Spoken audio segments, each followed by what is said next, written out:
All set?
So we're just waiting on two members. We'll get started just in a minute.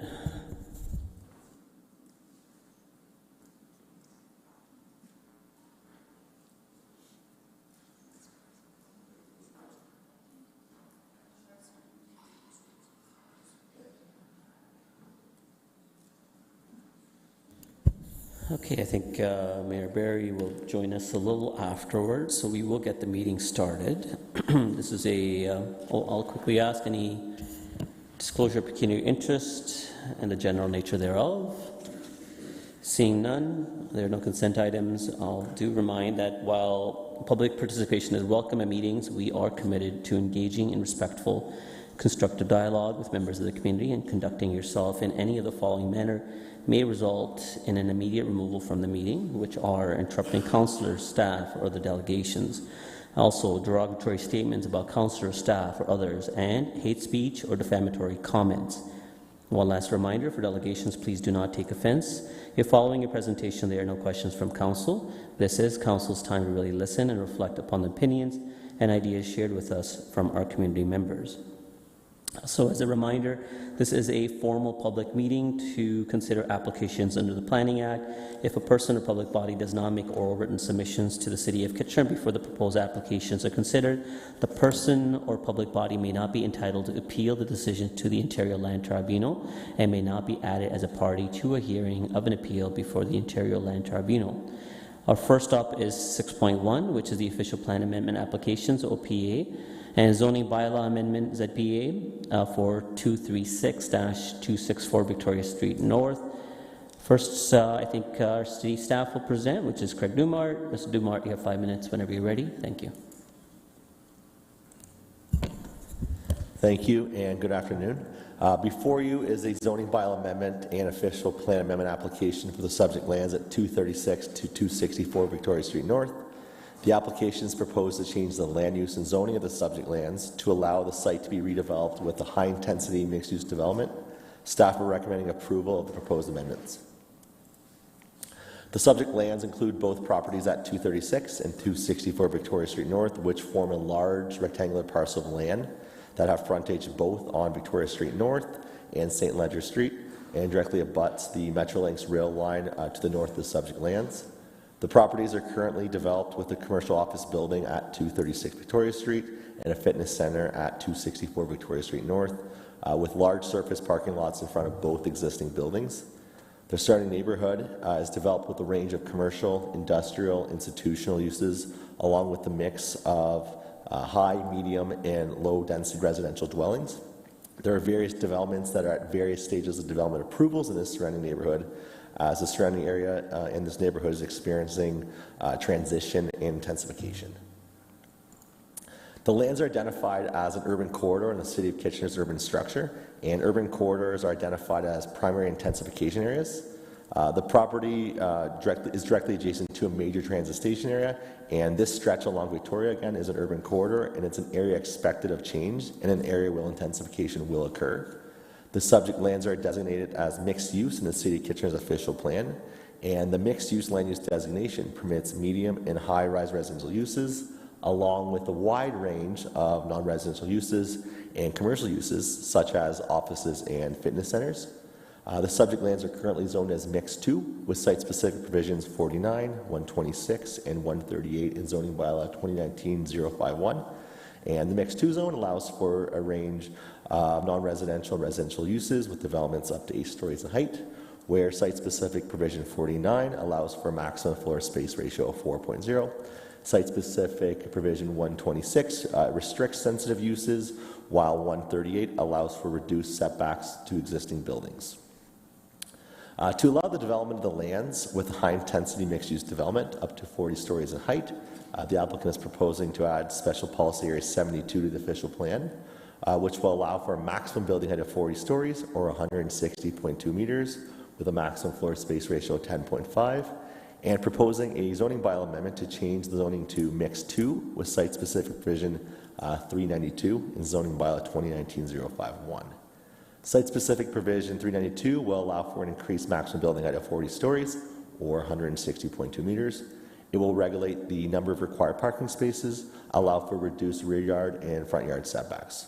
while holding provision 83H is required to ensure matters related to site contamination and noise are addressed, which will be dealt with at the site plan process, and it needs to be addressed prior to removal of the holding provision. Before you is a concept site plan of the proposed development. The proposed amendments, again, will allow for 2 towers internal to the site, ranging in heights from 35 to 40 stories, with 1,076 residential units. It will have commercial uses and amenity spaces located along Victoria Street North. Parking will be located internal to the building, with 2 vehicular connections proposed, one off of Victoria Street and one off of St. Ledger. In total, 916 parking spaces are proposed.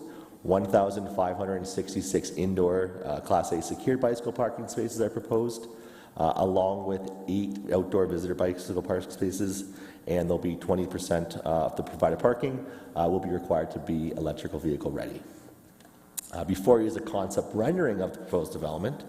The buildings, again, they vary in height, with the tallest building located near the corner of St. Ledger and Victoria Street, which is 40 stories in height, and it includes an 18-story mid-rise section and a 6-story podium. And on the opposite side of the subject lands, proposed is a 35-story tower, which will include a 4-story podium. This development will include a range of unit types, including 1- and 2-bedroom units with substantial on-site amenity. In total, 14,182 square meters, or that's 152,654 square feet of amenity spaces proposed. And again, that's both internal and external to the building, as well as 1,114 square meters of commercial space, or 12,000 square feet is proposed for commercial leases. The proposed development presents an opportunity to redevelop underutilized commercial buildings and surface parking lots and increase housing supply in an urban corridor. This proposed development will contribute towards meeting the city's intensification targets, diversify housing stock, provide an additional housing choice in the community, and provide a range of unit types. Furthermore, this development will provide for an opportunity to introduce a new compatible built form to the neighborhood that will contribute towards a complete community. The proposed amendments and zoning bylaw amendment are consistent with policies of the provincial policy statement, conform to the growth plan for the Greater Golden Horseshoe, the region official plan, and the City of Kitchener official plan, and represents good planning and are in the public interest. Staff are supportive of the proposed amendments and are recommending approval. Thank you. Thank you very much, Mr. Dumar. Just for committee's attention, we have a number of delegations. First up for the proponent is Andrea Sinclair, MHBC Planning.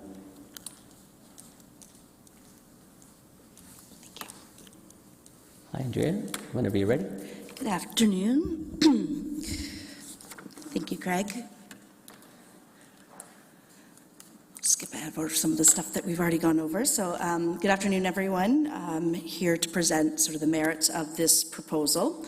Wanted to start with this slide and just provide a bit of a background. When this project first came through pre-submission, we had a different concept that the ownership group was looking at that had more towers, but sort of a consistent height, nothing really in the way of amenity for the residents. So we've worked through with the city to the proposal that you see ahead of you today that we all believe is significantly improved. So this just shows the variation in height in the towers, as well as the significant amount of amenity that's been added, including the potential for a public plaza along Victoria Street, which I'll show more in the renderings.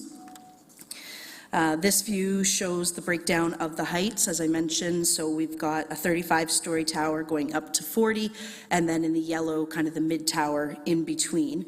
The podium ranges from 4 to 6 stories in height, and what I would just mention is because this site runs along the rail, having one long connected podium provides an opportunity to integrate the crash wall or anything else that's required by CN and Metrolinx. So that's primarily why it's been designed this way. There's large separation between the towers, allowing good visibility, light, etc. And because we moved to less towers, we've ended up with smaller tower footprints than the original proposal, meaning that shadows move around quicker, and some of those other good design considerations. The original proposal that we came in with was a mix of 1 and 2 bedroom units. We have encouraged the owners to look at 3 bedroom units, and we know there are several 2 bedroom units that can be converted to 3s. We don't have finalized floor plans, but I am confident that we will have 3 bedroom units as part of the overall proposal. As Craig mentioned, there is a decreased parking rate. We are immediately adjacent to an MTSA, so we felt it was appropriate in this location. Wanted to encourage active transportation and use of LRT. Wanted to focus a little bit on the extensive amenity proposed as part of this project. In addition to the very large rooftop patio, which you can see in the top left picture, there is the, what we're calling sort of the public plaza along Victoria Street, which was something that we think really made this project a little more unique and exciting, and then commercial uses along most of that Victoria Street frontage. So we're excited about the opportunity to have things like restaurants that can spill over into that patio space, but also significant amount of private amenity for the residents above the rooftop. And one thing I did want to just address, and I know there's a number of delegations from Grand River Rocks, and I understand and very much sympathize with the concerns. I know they moved to the site only to find out that this application had been submitted. So while we are looking to get the zoning and the official plan in place, the site is not shovel ready. There's a number of things that have to happen. First and foremost, we need a record of site condition. Understand there's the potential for contamination. That can take 18 months to 2 years sometimes, depending on what they find on the site. We also have the privilege of having CN and Metrolinx adjacent to us. It takes a lot of time to work through their requirements, their agreements. We haven't started working towards site plan. We also have kind of the uncertainty in the market. So all of those things, especially the RSC, do require significant financial obligations, and to get that financing when you don't have the zoning in place. The current zoning doesn't have the residential uses. So this is really the first step in what I would see as a longer process. I know there is the urgency to have housing built, and some sites are more shovel ready than others. But in this particular case, it's going to be some time before you see construction occur. The other thing I wanted to mention was just the sheer number of units and the size of this is that it will have to be a phased development. It can't all go at once. So we're looking at how we can phase that to potentially start at the office sort of building side of the site and move forward. But without obviously being privy to the details of the lease, my understanding is there is a 5-year lease. All of the obligations in that lease have to be met by the landlord in terms of any financial compensation if they terminate early, and any of those other details that have really worked out between the tenant and the landlord that I'm not a part of. But I did want to just assure the Grand River group that this is not a site where we're going to be applying for building permit in the next couple of years. It's going to be much longer term. So that's all. I'm happy to answer any questions that the committee may have. Yeah, we have quite a few. Councillor Johnston. Thank you, Chair Singh, and thank you so much for coming in. And you know what? Thank you for adding that piece on the end, because that's definitely what my questions would have been focused on. So I know you said that you're looking at, you know, kind of at least 2 years out before you're even looking at applying for a building permit. Any idea? Are we talking 5, 10? What might we be talking? I think realistically, I mean, it's hard to say for sure. I think realistically, it's probably closer to 5 before we'd be applying for a permit. The RSC, like I said, if it's a straightforward one, it's usually at least a year. But if there's any contamination, they can be 18 months, 2 years. You need to have that completed before you can get site plan approval. The site plan approval process takes a while, and just based on our experience on Station Park with Metrolinx, that took close to 8 months to work through that agreement. So there's a lot of things that take a long time. And then the market uncertainty for this many units right now. So we don't have immediate plans to submit for site plan. We haven't been given direction to get that application in right away. So yeah, I mean, my best guess is it's probably closer to 5 years or more before you'd see a building permit go in, just with everything that has to be worked through on this site. Thank you. Thank you. Councillor Deneau. Thank you, Chair Singh, and thanks, Ms. Sinclair, for coming in today. You had mentioned that the original this rendition of the development had changed from the original proposal. Was that a result of having meetings with the local community? It was, through you, Mr. Chair, it was actually when we went in for pre-submission, which is before you formally submit. We had a proposal that had more towers. It didn't really have the amenities. So staff provide comments right at that initial stage, which allowed us to go to the sort of the clients and say, there's some things we need to do. We did have a neighborhood meeting. Most of the concerns related to the Grand River Rocks and then traffic and things like that, but the traffic study has been reviewed by both the city and region. So what's before you today is consistent with what we submitted when we actually brought in the formal applications. Okay, excuse me. It seemed like it's pretty close to the sidewalk. Like, what's the setback from the sidewalk? Let me see if I have those numbers in front of me. Does your slide have the site plan, or? It does, I just don't know if it has all the dimensions on it. Give me 1 second. We aren't, it's a 0.7 meter front yard setback, which is the St. Ledger side. We're not asking for any reduction in setback from Victoria Street. Okay. So I noticed in some of the comments there was concern about tree canopy and, because it is a long, open series of Victoria Street. So is there room for additional trees along the Victoria Street side? Yeah, absolutely. Through Mr. Chair, there is still room, and you can provide trees within the public right-of-way, and we would work with the region to make sure we can have some of that. And then to break up that's why we ended up with that large sort of public plaza, so it wasn't just that long stretch with no break. But yes, we are anticipating that we'll be able to provide trees and landscaping along that Victoria Street frontage. Okay, and my last question, and I will ask one of the delegates the same question later on, but is there room at some point in time for Grand River Rocks to actually take a place or work with the developer to, I know eventually, they'd have to move during construction and demolition, but is there room for them to move in to one of the empty spaces of commercial use? Would there be? Yeah, through you, Mr. Chair. So the zoning will continue to allow that use, so there won't be anything in the zoning that would restrict that from happening. As I mentioned, we're in really early days in terms of planning the interior. We don't have commercial tenants lined up. I think that the ownership group would be very open to those discussions. It would help fill a lot of the commercial area, whether or not we can, obviously need significant ceiling height and things like that, but there's nothing in this zoning that would preclude that from happening. Okay, so yeah, before I end, I guess, I would encourage the developers to, meet with the Grand River Rocks ownership and see how they can put that partnership together if there's a willingness on both sides. So thank you. Absolutely. Councillor Chapman.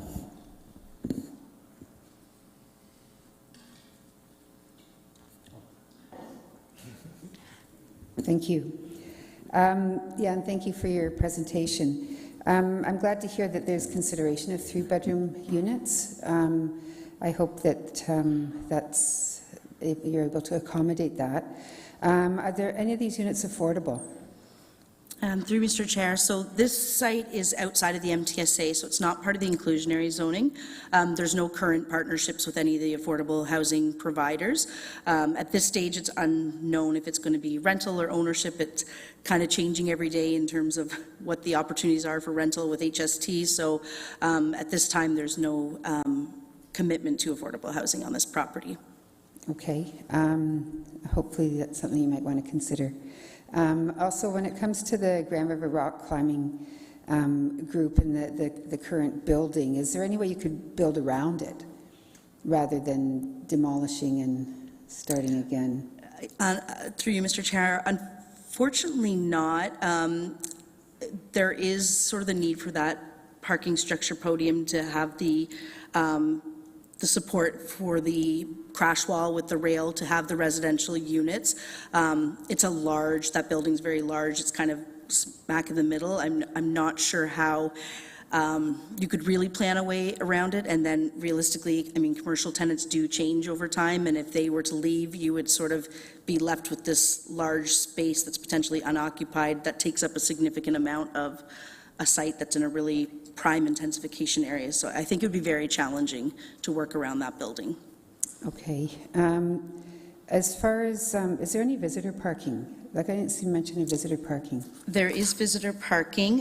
What we were proposing is sort of a commercial and visitor parking shared, so that way we're not building parking that's sitting empty most of the time. So the nice thing is that the commercial uses and the visitor parking are kind of on flip time. So when the evenings and weekends, when you need the visitor parking, the commercial parking is usually empty, and then when you need the commercial, then, so there will be some visitor commercial parking. Okay, and as far as the electrical vehicle, the 183 electric vehicle ready parking spots, do you have any EV stations that are fully equipped and installed? Through Mr. Chair, yes, we'll be in compliance with the zoning requirements for how many actual EV stations versus the EV ready stalls. Okay, my last question has to do with the public plaza. I mean, according to the renditions, I mean, it's a lot of cement. Is there going to be green space or park space? Through you, Mr. Chair, we haven't started working with the landscape architect yet, so those are just very preliminary renderings. Planters can definitely be provided. It will be above underground parking, so you have limitations in terms of what you can do, but when you build up planters, you can definitely get trees and green space. And typically, if it does become publicly accessible, and that's something that the city wants, then we usually work with the Parks Department in terms of what they want to see go in that space. So that usually happens at site plan, but certainly can soften it up from being just a hardscape surface area. Okay, thank you. Councillor Stretch. Most of my questions have been answered, but I did want to ask about and apply some pressure more around the affordable housing piece and the POP spaces are two things I've heard quite strongly from the neighborhoods about, wanting to be able to use this space and not feel like it's a concrete island that no one visits. So, if this does move ahead, I would really like to see the developer to work a little harder to have some green space and some trees. In the renderings here, I could catch the vision for use, but I haven't seen playgrounds. I know it is really close to the railway, but some encouragement of community, not just commuter living, I guess. Absolutely. Okay, those are all the questions from the committee. I have a few for you.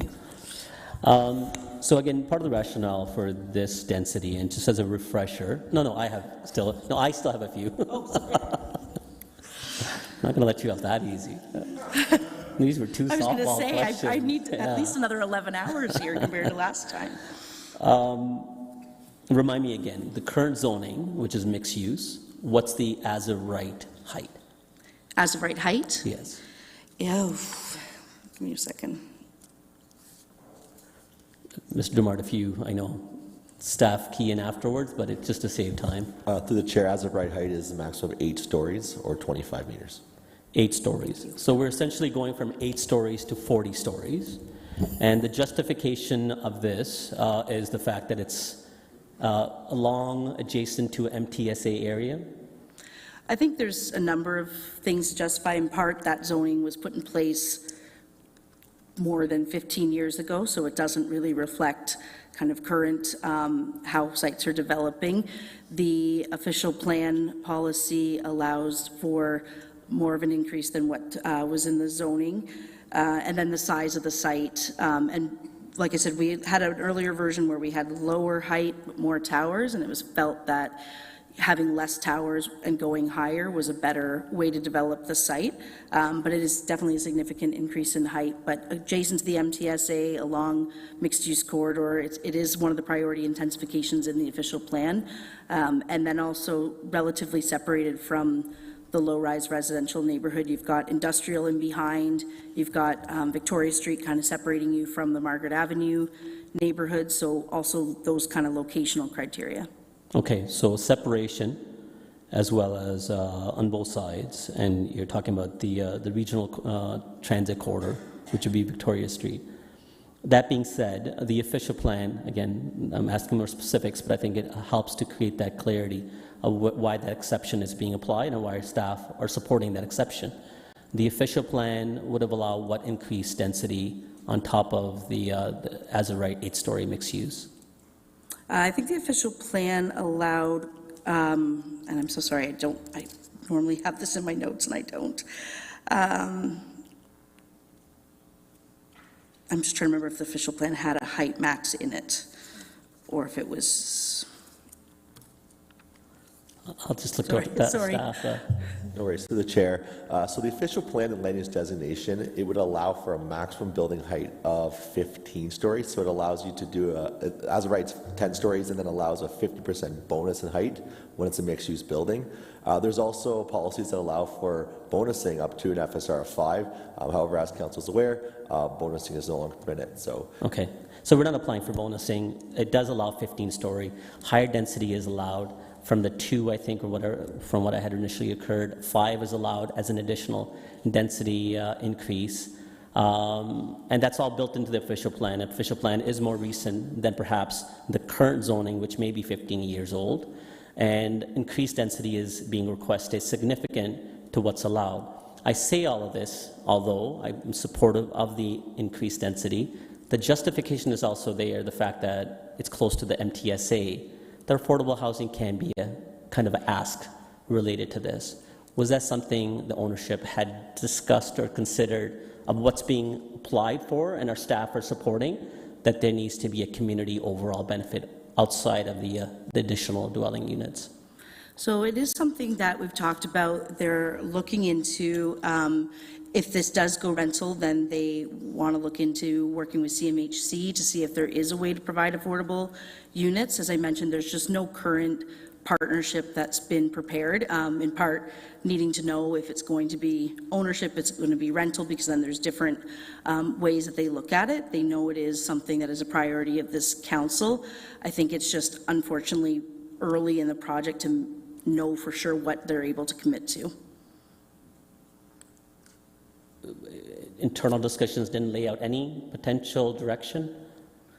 Not in terms of a firm commitment that we could provide a certain percentage. I mean, obviously the challenge is on these, especially because it's outside of the inclusionary zoning, is there aren't the trade-off of the inclusionary zoning. You have then no development charges, you don't pay parkland for those units. We don't have those things in place when you're outside of an MTSA. So obviously the concern is looking at that if we do a certain percentage, then the other units are going to get more expensive to offset it, which is what we want to avoid. But it's something, we're not closing our door to it. It's just something that I unfortunately can't say a number that we can for sure do. And then I don't want to be in a position where we say that and then we can't deliver on it because it just makes the project not work. Okay, I'll ask clarity from staff when it's outside the MTSA, if I'll come back on that, if the same incentivization or incentives can be provided, something that's outside of the MTSA area, but still affordable housing units are provided. Quickly, because I know I'm cognizant of my time, the parking ratio, what's the total number of units that are being built and what's the number of parking? Remind me again. Potential for 1,076 units, and then we have a rate of 0.85 parking spaces per unit. Okay, all right. Thank you very much. Thank you. Okay, next up we have Jason Smith and Mike Cieplik from Grand River Rocks, and I believe that would be in person. And Jason and Mike, you're co-presenting, but you're presenting separately though? Do we share 5 minutes or? No, you can have 5 minutes each if you want. If you want to just combine it, that's okay as well. We'll leave it to you. We'll have 5 minutes each, please. 5 minutes each? Sure, sounds good. Yeah. My name is Jason Smith. I've been a registered physiotherapist for over 12 years, and I've been working as at a sports medicine clinic in Kitchener since 2017. I've had the privilege of working with the rock climbing community for most of my career, but more closely with the community at Grand River Rocks since moving to town and starting to work here. My wife and I have 2 young boys, aged 3 and 5, and we're all members at the gym. Before you carry on, can we raise the podium there, and it may make it easier for sound? They can raise it, staff can raise it, just give it a second, yeah. We are Tech City, we're very innovative, so thank you. Is that all right? Yeah. Great. I have the great fortune as a physiotherapist to join my patients along their journey from initial injury to complete recovery and return to sport. Along that journey, I experience their highs and lows alongside them, and it's my job to guide them through this process. On occasion, with serious enough injuries, it's my job to advise them to take short breaks away from climbing and away from the gym. I've learned through these tough conversations over many years that climbing at Grand River Rocks is so much more to people than just a physical activity. Taking away people from the gym removes them from their community, from their social support network, and from their identities. I see the tears of sadness on initial injury and the tears of joy when they return to the gym. The gym at Grand River Rocks is a community in every sense of the word. Some of my closest social relationships have been established at the gym. The gym is a place where new members are welcomed with open arms by seasoned veterans and national level competition climbers. The gym is where you strive to achieve your personal best alongside strangers who openly encourage you, celebrate in your successes, and help guide you along the way. It's where you're truly happy watching others succeed, where others' accomplishments motivate you and allow you to succeed as well. I've had climbers who I've just met at the gym cheer me on loudly and enthusiastically during attempts to conquer a climb that's very difficult for me, but only a warm-up for them. I've been a member of multiple groups of friends and strangers, all striving to conquer the same climb, training countless attempts while problem-solving our way up the route. There's a repeatable phenomenon in the climbing world where seeing one's other ability to conquer a difficult climb enables others to do the same. It gives others permission to try just as hard and shows them that the impossible is possible. Grand River Rocks is where close personal relationships are formed through engaging in voluntary hardship with like-minded individuals. It's where you draw parallels to other aspects of your life, seeing climbing as an analogy for tackling difficult challenges at work and in your personal relationships. It's seeing firsthand the value of hard work, commitment, conquering fears, and accepting help.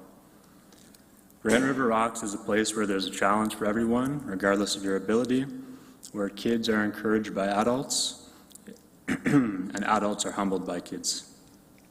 It's a place where I can bond with my 5-year-old son, and he can be nurtured by the community that nurtures me, and him and I can nurture the community back. The Harvard study of adult development is the longest study of adult life that's ever been done. They've tracked the lives of adults over 80 years, starting in 1938 and continuing today, collecting data from personal interviews, medical records, and interviews with family members. According to the study's current director and psychiatrist, Dr. Robert Waldinger, the single clearest message from the study is that deep, meaningful relationships keep us happier and healthier.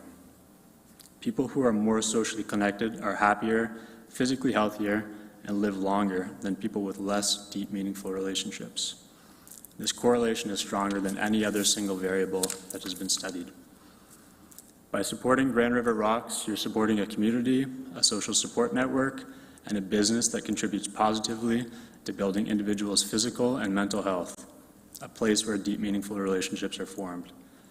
All of these factors contribute positively to healthy aging and happiness, and reduce the future economic burden on our healthcare system, including local hospitals and family doctors. Thanks for your time. Okay, Mike, I guess you're up. Do you prefer questions being asked to both or individually? I don't know. What do you guys want? It's up to you. I think we can maybe do them both, and then whoever Okay, perfect. wants So to answer. go ahead with your presentation. The fact that you're presenting and standing there together, then we can just ask questions, and whoever's best fitted to answer that particular question, you can choose. Go ahead whenever you're ready. All right. So, hello, council.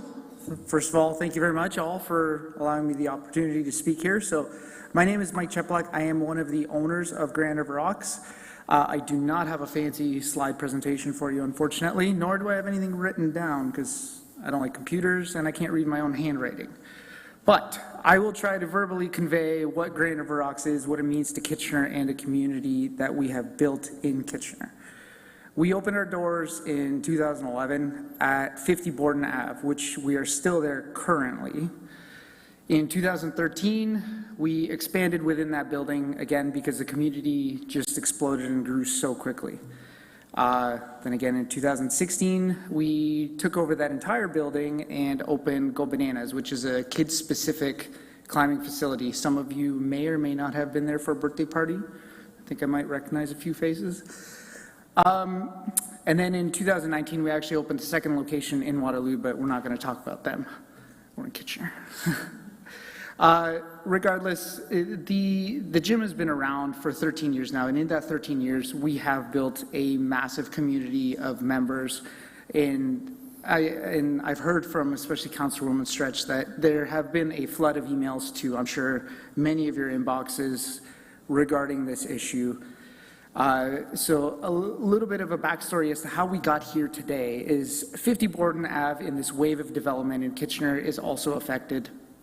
It has already been sold, and when we went to go renew our lease there, we were just told it wasn't going to happen. So, you know, it happens. We looked for a place to move.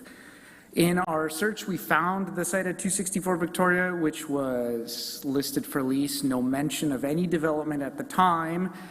And unfortunately, the landlords, in my opinion, went about this very unethically because the submission was done after we had signed the lease. But the planning was very obviously there. So we're unfortunately in the position where we know we are going to have to move again. And as much as Ms. Sinclair did say, we do have a 5-year lease, but it's a 5 and 5. So we have a 5-year lease with a 5-year renewal, 1 year of which has pretty much already been burnt during construction. So because we moved in there June of last year, which we're hoping to open June this year. Construction will finally be done. So hope to see you all there.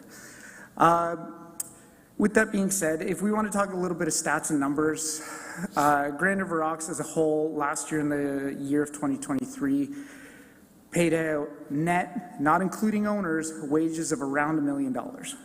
That is $1 million of money into the pockets of Kitchener residents. We are not a place that, you know, has remote work. Everybody that works for us, which is mostly young people, students, first-time jobs, that kind of stuff, each and every one of them live in Kitchener, maybe a few in Waterloo, but the region. This zoning change proposal has the potential to really negatively affect us in the 5 to 10 year mark. Unfortunately, the way that our business is built is the capital investment is entirely all up front, which is in the climbing walls. Those climbing walls are built specific to the building, to the facility. They cannot just be taken apart and moved. So we really need to be in a building for minimum 10 years. That's about the payback on the debt that is incurred for the climbing walls.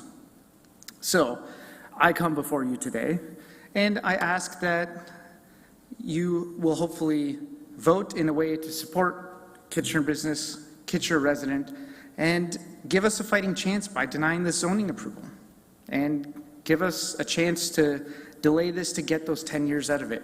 We know we're going to move. That's no longer a secret. There's nothing we can do to change the fact that this development may or may not happen. However, we want to be given as much time. And again, as Ms. Sinclair said, there is no specific timeline that they're willing to give us, which we have asked many times, and they haven't really been very forthcoming in discussions with this. So that's why I'm here today. You can help. But anyways, yes, that's pretty much all I have to say. There's not much more that you don't know, and I don't know all the zoning legalese mumbo jumbo. So, yes, thank you. Councillor O'Dooney. Thank you, Chair. Thank you to both of you for coming in and for your presentations. We did receive the emails from very passionate, should I say, members of the community, and you know the impact of the gym and whatnot. I would love to come visit and try. I don't know if I'll make it all the way to the top, but we'll come and visit. But just a few questions. What is your proposed timeline in terms of a transition? What were you thinking of? Transition from Borden to Victoria Street? No. Remember earlier on she mentioned potentially 5 years, but you said in your speech that you were thinking you needed more time. What were you thinking? Yeah, so the lease we have is a 5 and 5, so we have a 5-year term with a 5-year renewal, so it would be a 10-year lease in total. We moved into the building in June of 2023, so we're almost a year into the lease as it is right now, and we are slated to finish our construction and be ready to open at Victoria Street beginning to mid-June. So it'll pretty much be a year build-out phase, and then that will leave us about, if we go full term of the year, lease 9 years of operating to recoup the capital investment costs. And with the way that interest rates are currently in borrowing, currently we will need all 9 of those years. Okay, thank you very much. Councillor Deneau. Thank you, Chair Singh, and thanks, guys, for coming in today. Yeah, I think it's unfortunate that you're in this position right now. This is not the first time for some of us around the council we've heard that renters sign a lease and the landlords and or real estate agents know full well that that parcel of land is going to be demolished and redeveloped, and yeah, I feel for you. I really do. I don't think it's a right way of doing business in the city. So my question to you guys, as what I asked Ms. Sinclair, I think, you know, there's that potential that you're going to have to relocate at some point in time. Is there a willingness to work with the developers and or owners of the new development to somehow, I know you'd have to leave, but work your business back into that particular building area, if they're willing to work with, you know, dimensions and size and so on. Well, yeah, I wouldn't say no, because, you know, if we're going to need a building, the only thing that is challenging, and this is challenging for a business like ours at any time, is finding a building that has the adequate size and ceiling height. Yeah. So if you're really looking at volumetrically dollar per voluminous square foot, they can potentially make a lot more money from housing units or storefront retail that only requires 1 story, where we would have to take up probably 3 stories of the building. But I mean, yeah, definitely, if they want to work with us, that'd be great. Okay, and so as I mentioned to Ms. Sinclair, you know, I encourage both parties to, you know, I think having 1,000 units in that proximity of those 3 apartments or the 3 towers, I think that is good for business around there, particularly yours, with new people coming into Kitchener. So, you know, my hope and my ask is that both parties work together over the next couple of years, if this is approved, and actually, you know, come to work out, hammer some kind of a deal out. Maybe the developers or work a little bit better with you too. So that's just my ask. Yeah. So thanks, guys. Thank you. Councillor Ioannidis. Thank you, Chair Singh, and thank you for coming in. I guess my questions would be, you mentioned, first I want a bit of a clarification, you mentioned that you're doing work right now on the facility, and that's part of your time on the lease? Correct. Why would you do that? Why would we do what? Why would you negotiate a lease where you're not in there and you're doing time if it's going to take a year's worth of construction? How else would we build? Sorry, Councillor Ioannidis, can you just go a little bit more in explanation so that we understand? Okay, so what I'm asking is, if you're negotiating a new lease and a new place to stay, and if it takes a year's worth of construction, and I know lots of commercial leases, you factor those in before you move in, that timing. So you could have negotiated to the new landlord and said, listen, it takes me a year's time to do a construction here. Don't start charging me for that time. Right. The landlord was very well aware of what our construction timeline was going to be, and they... So, Jason, I think what would be helpful is, and it's really up to both Jason and Mike for you to really go into details of your lease. It's not required. Yeah. But again, for us to be able to understand, I think Councillor Inez is raising a question of how you got where you are with the current circumstances, right? So if you want to go into detail of, you know, how the arrangements were made and when you're actually taking occupancy, that's up to you to divulge. Sure. Yeah, I mean, we're in the business of climbing. We're not in the business of commercial real estate. So we were relying on other professionals we hired for these negotiations, and this is where we ended up. Okay. I mean, I value your facility greatly. I've been there several times myself. I do value it. My questions is, if you were signing a new lease to a new establishment, knowing full well that you need 10 years to get your capital costs out of it, why would you sign a 5-year lease? Well, in that same mentality, why would the landlord not be forthcoming and say, hey, this will be potentially redeveloped because we're already in talks with the city, but we haven't filed any applications yet, because then we wouldn't have signed any lease with them. Okay. I guess my other question is, have you sought legal advice or got legal opinion? Yes. Okay. Because I would think there's some advice there that you could probably use to get yourself out of this situation. Yeah, that's why we seek legal counsel. Okay. Thank you. Thank you, Councillor Inez. Councillor Stark? Yes, can you remind me how many members Grand River Rocks has? Between both facilities, we hover anywhere between 3,500 and 4,000 members. Okay, and how many people do you employ? We employ around 60 people. Around 60 people. Yes. Okay. Again, that number fluctuates a little bit here and there. Yeah, no, I understand. So yeah, we've received a lot of emails really painting the picture of how strong and unique the Grand River Rocks community is. And with your delegations today, you have done a really great job of painting that picture to expand it to not just the gym services of climbing, but what community is. And that's very valuable. And I feel as a downtown council really lucky that Grand River Rocks is in the downtown core.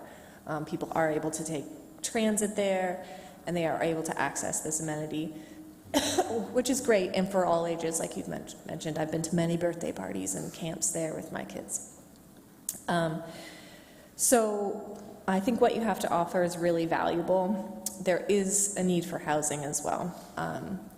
I would be very, very encouraged to see the developer be a better landlord to you and be able to come up with something really amazing for the community by offering a really unique pop situation or being able to use 3 stories. You know, they're applying for many more stories than just 3 from what's allowed. So I think there is potential, but if you have felt that, you know, you don't want to work with them, that's understandable too in your business. So I just wanted to encourage you and say thanks for, you know, engaging your community in this issue. Well, thanks. Thank you for hearing us out. Mayor Bavanovich. Thank you very much, Chair Singh, and thank you, gentlemen, for coming in. I just want to sort of understand one thing, and again, if you don't want to go into the details of the lease, that's fine. You said you had a 5 and 5. Anywhere in that, was there options, or was there a clause for either you or the landlord to end the lease or to end it early, and what that would look like, or not renew, I guess, potentially? Yes to both. The downside is the termination clause is one way, and it's landlord. It's for the landlord. So, and that with the little bit of knowledge I have with commercial leases, considering our Kitchener location, Waterloo, and now this one, is standard across the board. Right. Okay. And I missed the first presentation, but up till now, you've both been dialoguing and trying to work through. We have had conversations with the landlord. They very similarly give us very generic, non-answer answers. As in, they are not committing to any timelines. They're not willing to commit whether or not we will get the full 10 years out of the lease or not. And at this point in time, that's really all we're asking. Right. Okay, and I presume, you know, your professionals and advisors that you've reached out to have explained that, you know, when it comes to something like a planning proposal that's before council, we have to weigh in on its planning merit, and whether the application meets its planning specifications. I mean, I'm very empathetic. I too have been in your facility in the past. I understand what you're saying, but the challenge is, you know, quite frankly, even if we said no, they can potentially appeal it to the OLT, and quite frankly, I think it's fair to say that I'll put it this way, the vast majority of things that go to the OLT end up on the side of the applicant, which in this case would be your landlord. Yeah, we are very well aware of that, and I understand the situation. I mean, I think at this, like, I'm here as a person and as a resident of Kitchener, coming to all of you as people and residents of Kitchener, asking you to look at this, again, whether to support a resident and business of Kitchener or an out-of-town land developer. And that's kind of the way I'm looking at it. Now, is that from a planning perspective? No, because I'm biased to the business that I rely on and my family relies on for a livelihood. So. Okay, thank you. Councillor Snyder for questions. Thank you, Chair Singh.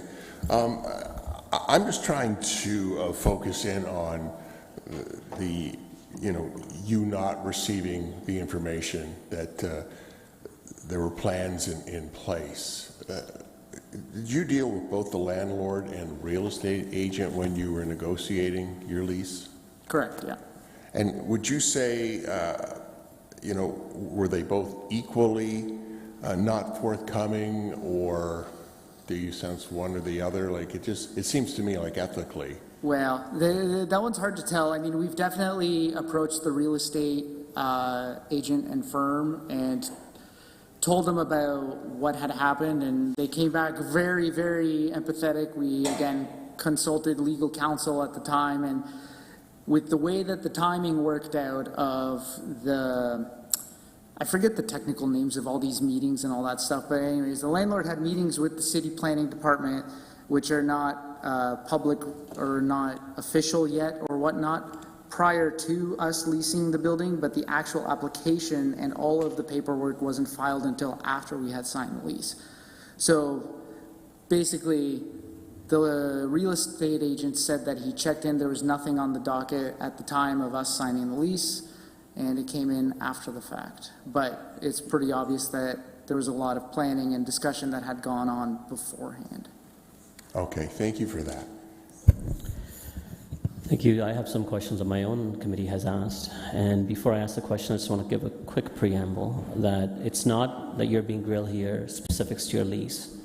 The questions arising from this is that you are outlining concern as a tenant who may in the future be displaced because of this planning application. That being said, the facts matter.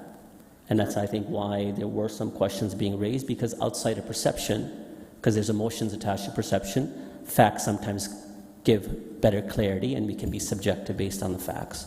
Sure. That being said, so you guys have entered into, again, if you don't want to go into the detail, you can clearly outline that you don't have that comfort. You have outlined that you entered into a 5 + 5 year lease, and 5-year period is a renewal, and the 5-year renewal is subject to the discretion of the property owner, not to you. So you don't have a guaranteed renewal after 5 years. It is the sole discretion of the property owner to renew for additional 5 years. Is that correct? Sorry, so again, not a real estate lawyer, But from my understanding, at that 5-year mark, I believe we both then have the option to either renew or not. It's the 1-year termination that is one way, which is landlord specific. So meaning the landlord can terminate at any given time with a 1-year notice? That's correct. Okay. And again, at the 5-year mark, and just I'm really focusing the 5-year mark because there may be a window here anyways. If the tenant, you said both is as an option, but if the landlord does not want to renew, technically they don't have to renew after the 5-year mark. Again, not 100%, like, I don't have the lease in front of me, but that is the impression I am under, yes. Okay. All right. So really, when you looked at coming here, this new location, you have invested in the location based on return of a 5-year window because there's no absolute certainty after the 5 years. Sure, yes. Okay, all right. On top of it, some of the points that you made and the advocacy related to is the sense of community that's attached to, you know, as a business, as an organization, and I appreciate that. But also, here the proposal is to create community, that there will be new housing units that will come in place. It's not a matter of kicking you out and creating different type of commercial units or finding a different tenant, but creating upwards to 1,000 new units for families that would come in this location. Can you outline as a sense of priority for community where you are taking a hit by being displaced, but also there are units being built as well? I would argue that point. From a person that lived in apartment buildings for many, many years, I could say there was very few times that I would either A, know anybody in the building, or talk to anybody in the building, or interact with anybody in the building. Whereas in our facility, we sometimes see 400 or 500 people through in a day. Now, not all at the same time, but you can have, in the evening in a busy time, you can have 80 to 100 people all commingling together. And in my mind, that is much more community-centered than people coming and going and commuting to and from their job. Okay, so you're saying units being created there may not create the same level of community that exists now. Okay, that question aside, what you're asking from the committee at this point, again, facts matter, and I want to get that clarity for the committee members as well as myself. You fully understand that you only have a 5-year window, and at which point there's no guaranteed for that renewal. But what you're asking for is, and that being said, the applicant's proponent has said that it's going to be a prolonged period of time before this actually construction were to take place. There's a holding provision, and there's a lot of other conditions that need to be met before the construction could take place or demolition of the building. That you're really looking for a 10-year window. You did not choose to take a 10-year lease, but you are wanting a 10-year window, and that's why you want to delay to this development application, just for clarity of what was being asked. So for clarity, if we were given the opportunity to have a 10-year right away, we would have taken it, obviously not knowing the information that we know now. But yeah, we would have taken a 10-year for sure. And the other thing, yes, the applicant's representation continues to give very vague answers on timelines, but if it's going to be that long, why not just say, okay, we won't start until your 10-year mark? Because they're not saying a 10-year mark. They're saying it could be upwards to 5 years. Right. Could that be sufficient for you, knowing that your lease is for 5 years and that likely scenario may be a 5-year window? Would that satisfy you? Well, no, I want the 10 years. Okay, all right. Okay, thank you very much. That's all the questions. Oh, one quick, you guys moved from the Borden site. Was that an ownership of yours, or that was a tenancy there? No, that was a tenancy as well. And we haven't actually moved yet. It'll be hopefully June, like first week or second week of June. No, it was a tenancy there. The big difference between the two interactions with the landlords is the ownership group of Woodhouse gave us tons and tons and tons of notice, and we actually approached them about renegotiating the lease because we had to put a bunch of upgrades into the facility. We weren't going to do that unless we had another lease, and that's when they told us that it was going to be redeveloped. Okay, because you raised the point about the notice, in your lease right now, there is if they were to break it, is a 1-year notice as well. They can't just break the lease all of a sudden. That's correct. Okay, good. Thank you very much. Okay. Thank you. Thank you. Have a good day. Okay, next up we have Rich Donahue, Miller. It's in person. Is it Rachel? Okay. Rachel doesn't seem to be here. That's okay. Next up is Tiffany Bullock. Bullock, sorry. My apologies if I... Bullock? Okay, all right. Said it first. Better. All right. Hello, Mr. Mayor and council members. Thank you for taking the time to hear me today. So I was going to start by asking you the question of have you ever been climbing before, but a lot of you have already expressed that you have been to Grand River Rocks. The first thing I want to mention is for a new person walking into that building, climbing is a scary thing, especially when you're trying something for the first time. So when you walk into that building, you're met with these people who are just so joyous to share it with you, and you're encouraged and you're confident, and you just feel like you can go out and do it. And that's one of the feelings of what Grand River Rocks is like. It's not just a gym, and climbing isn't just another activity. I can give you a full rundown of all the benefits of climbing. It's not only great for building physical strength, it's good for mobility and problem solving. And it does take quite a bit of brain power to figure out how to twist your body in a completely different directions while you're hanging 20 feet in the air by your fingertips. But the best thing about climbing is absolutely anybody can do it. So one of my favorite things to tell people when they come to the gym for the first time is that if you can walk, you can climb. This is something I know firsthand. I have a physical disability, and yet I still climb. I'm not very good at it,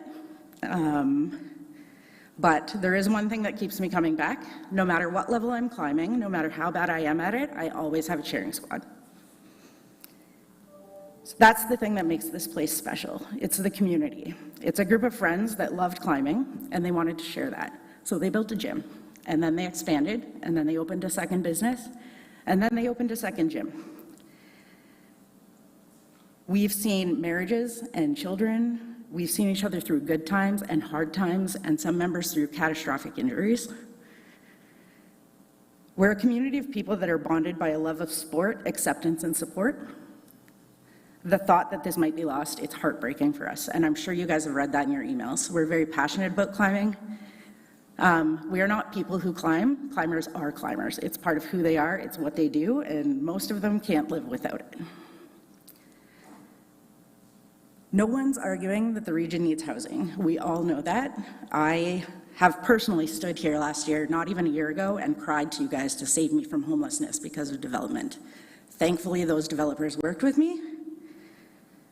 So I'm okay for now. But this gym has already taken this in stride once. Learning that Borden is going to be developed was already one thing. They took it, they were like, okay, that's what happens. Found a new facility, got all excited about building it, and then just to find out it's happening again. Moving a climbing gym is not an easy thing. As Mike had mentioned, the walls need to be specifically built. It's not like you can just go to a store and buy them. There's nowhere in Canada that makes them, I don't think. So yes, we need housing, but at some point, council and potential developers need to start asking the question of what happens to the businesses and homes that are already there before we quite literally bulldoze people out of their livelihoods. And that's what I have for you today.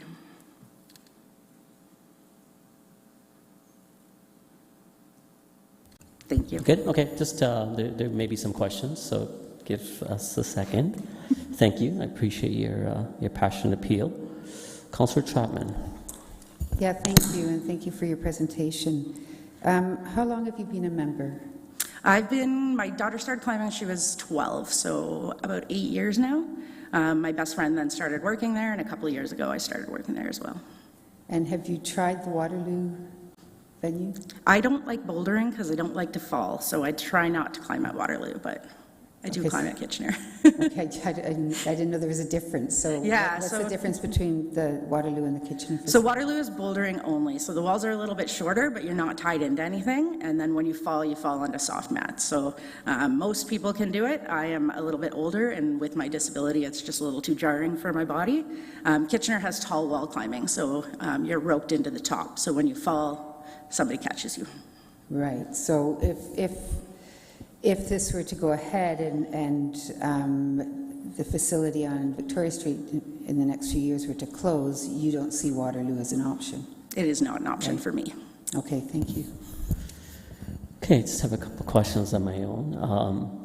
Someone else asked this question, but it could be, is there an opportunity to build like a climbing facility that's exterior, that may not be year-round, but that could be kind of fabricated around the new development? So it may not be inside, as some are suggesting, because as nice as that suggestion sounds like, the financials just would never work out. But is that something that could be perhaps discussed amongst your organization and the developer of having a climbing structure that's on the exterior? So there is outdoor climbing. There's Rattlesnake, Lion's Head. There's various places where you can climb outdoors. In Ontario, it's a little more limited than it is other places. Climbing is very big in Europe. We do see a lot of new Canadians now in the gym. But outdoors is, again, it's not something you can do year-round. In the summer, actually, the gym gets a lot slower because climbers climb no matter what they're doing. They climb a lot outdoors in the summer. They would have no place to go in the winter. Okay, all right. No, that's fair. Again, I just wanted to raise it and look at all options. Last question would be, your real passion appeal is regarding community. Don't disrupt the community that's here. That as council, as a community, should be responsible to what's been created and will be here at this location. That being said, there's no definitive, certainty that forever that the rock climbing can take place. Even if this were to be delayed and a full 10-year outline could be allowed, what would happen to that community after 10 years? So I'm just trying to understand the sense of community that 5 years and 10 years and now. Like, what's the difference? So climbers are going to climb. If we don't have a climbing gym here, they will climb elsewhere. That community will separate based on gyms in Mississauga or in Guelph. Every major city has a climbing gym. If we lose this one, we won't. And all of the people who climb there will take their business elsewhere.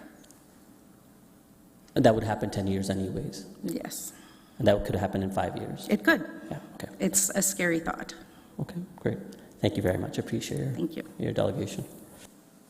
Next is, I think it's Karina Dietrich.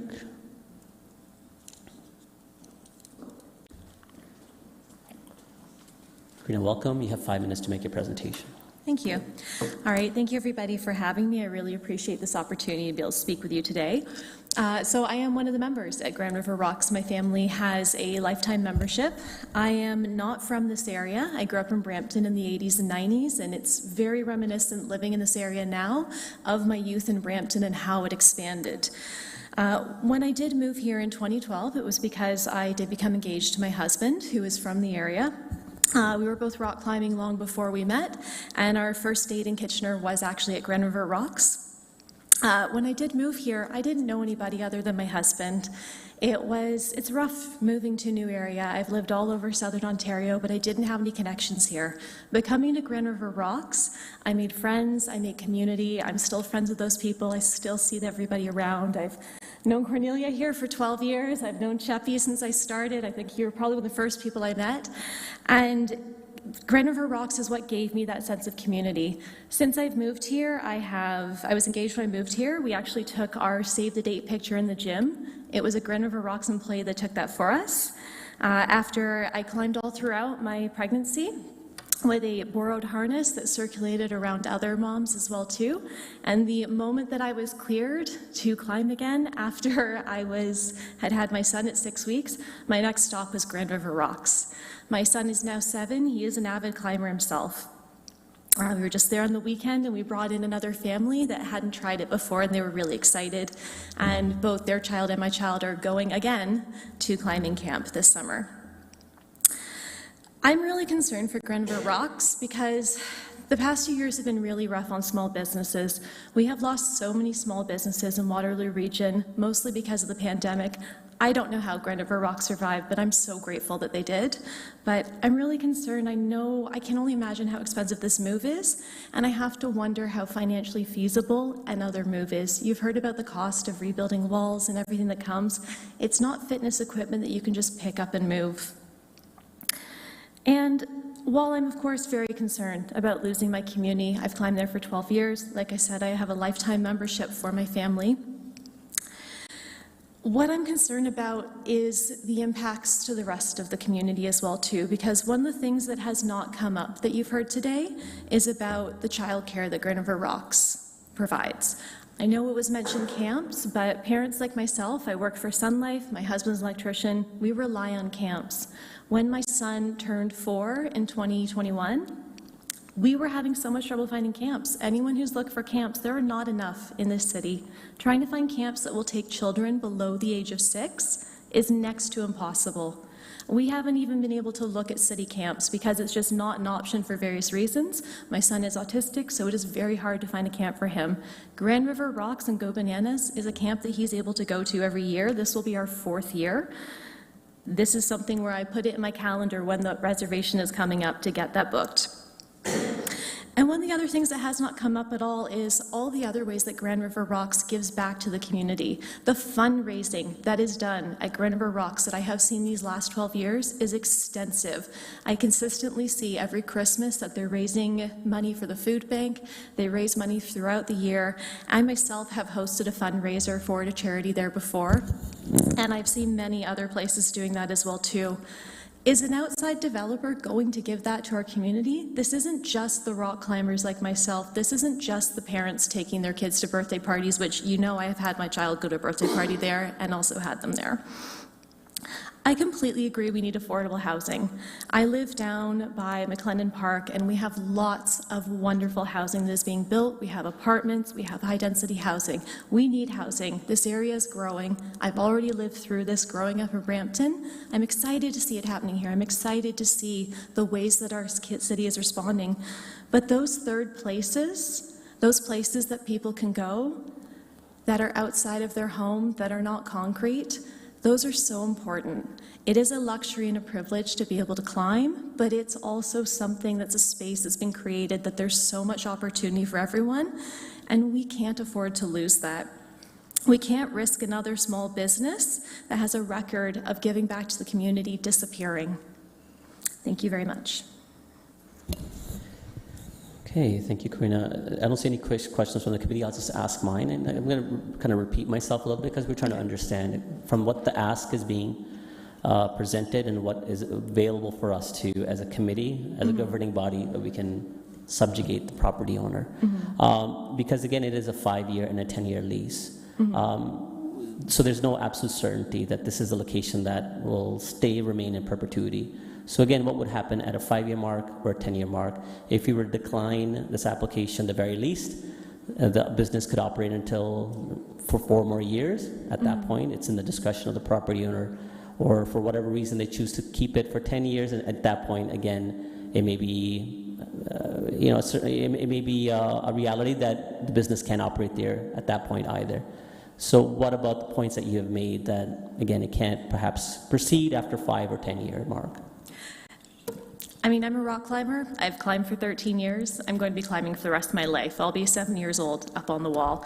I hope that I can be doing it in Kitchener. And you know what? It's just this economy, you don't know what's going to happen there. But the decision that is being asked to be made today is something that's in our control. So 5-10 years from now, I will be climbing. I just hope that it's at Grand River Rocks, because having an autistic child, it's not easy for me to drive all the way to Burlington to Climbers Rock, which was where I climbed when I started. That was where my husband used to go before Grand River Rocks was built, or Guelph Grotto.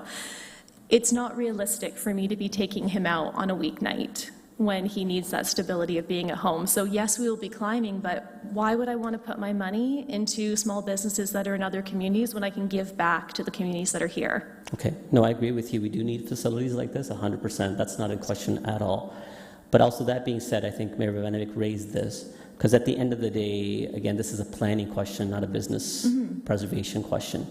at hand. And if this committee were to decline and the applicant has full right to appeal this before the Ontario Land Tribunal, the fact that it has staff support, and again, it meets all the planning objectives, perhaps not the affordable housing, but that's something I'm going to ask later on, and they're successful regardless, what would you say at that point? Like, you're asking us to decline, but at the end of the day, it's not necessarily in our hands ultimately. Well, regardless, though, we're here to meet to talk about this decision today. So what happens down the road, I hope that doesn't happen, but right now that's not where we're at. So I'm not concerned as a member. I'm not concerned at this time with those decisions that are being made. I think at this time, we all live in Kitchener. We are residents of Kitchener, and we can make a decision based off of our community this time. And things are going to happen, things will change, but this is the decision that is in our control. And I don't think the what-ifs of 5-10 years down the road, the what-ifs of what is the business management of a business, those are not within my control. What is within my control is to ask you to consider the impact to our community and the small business today with the decision that you're making. And appreciate that. And part of that decision-making is also the fact that we could subjugate the community for legal action as well as costs if we decline an application that meets all the metrics of the Planning Act. Okay. Anyways, maybe it's a redundant question, but I appreciate your delegation. Thank you. Thank you. Next, we have Peter Kultwick.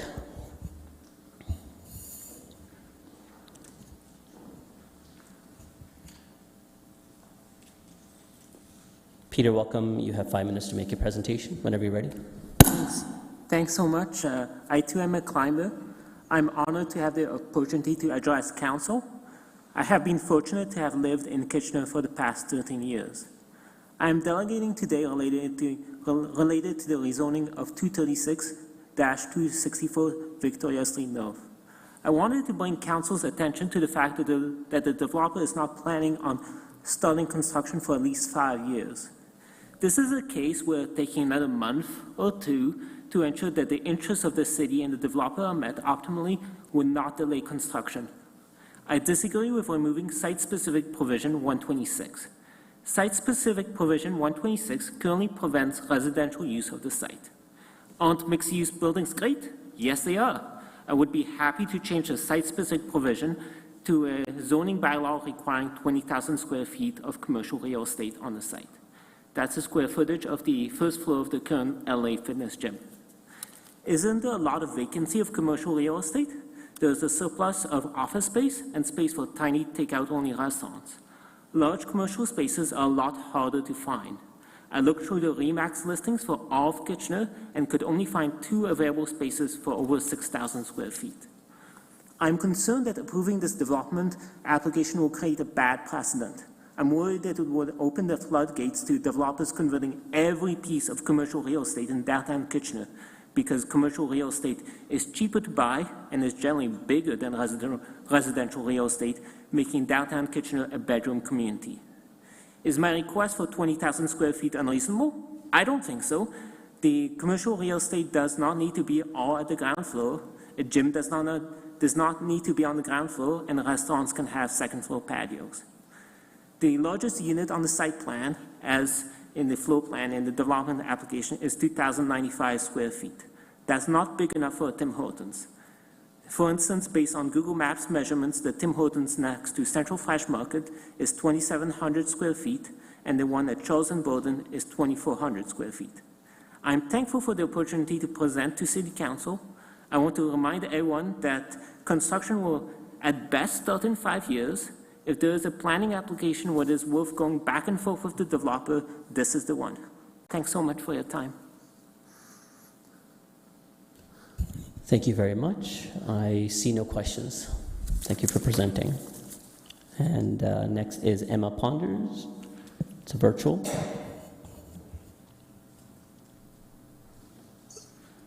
Hi, just want to double check I'm coming through. Yes, M, sorry, it's not Emma, it's M. M, yes, we can hear you.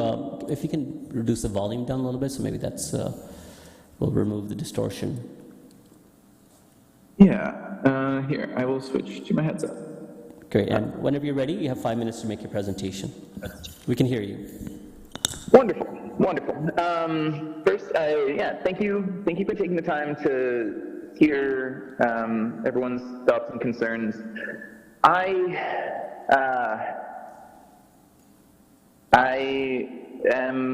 speaking because I want help from City Council.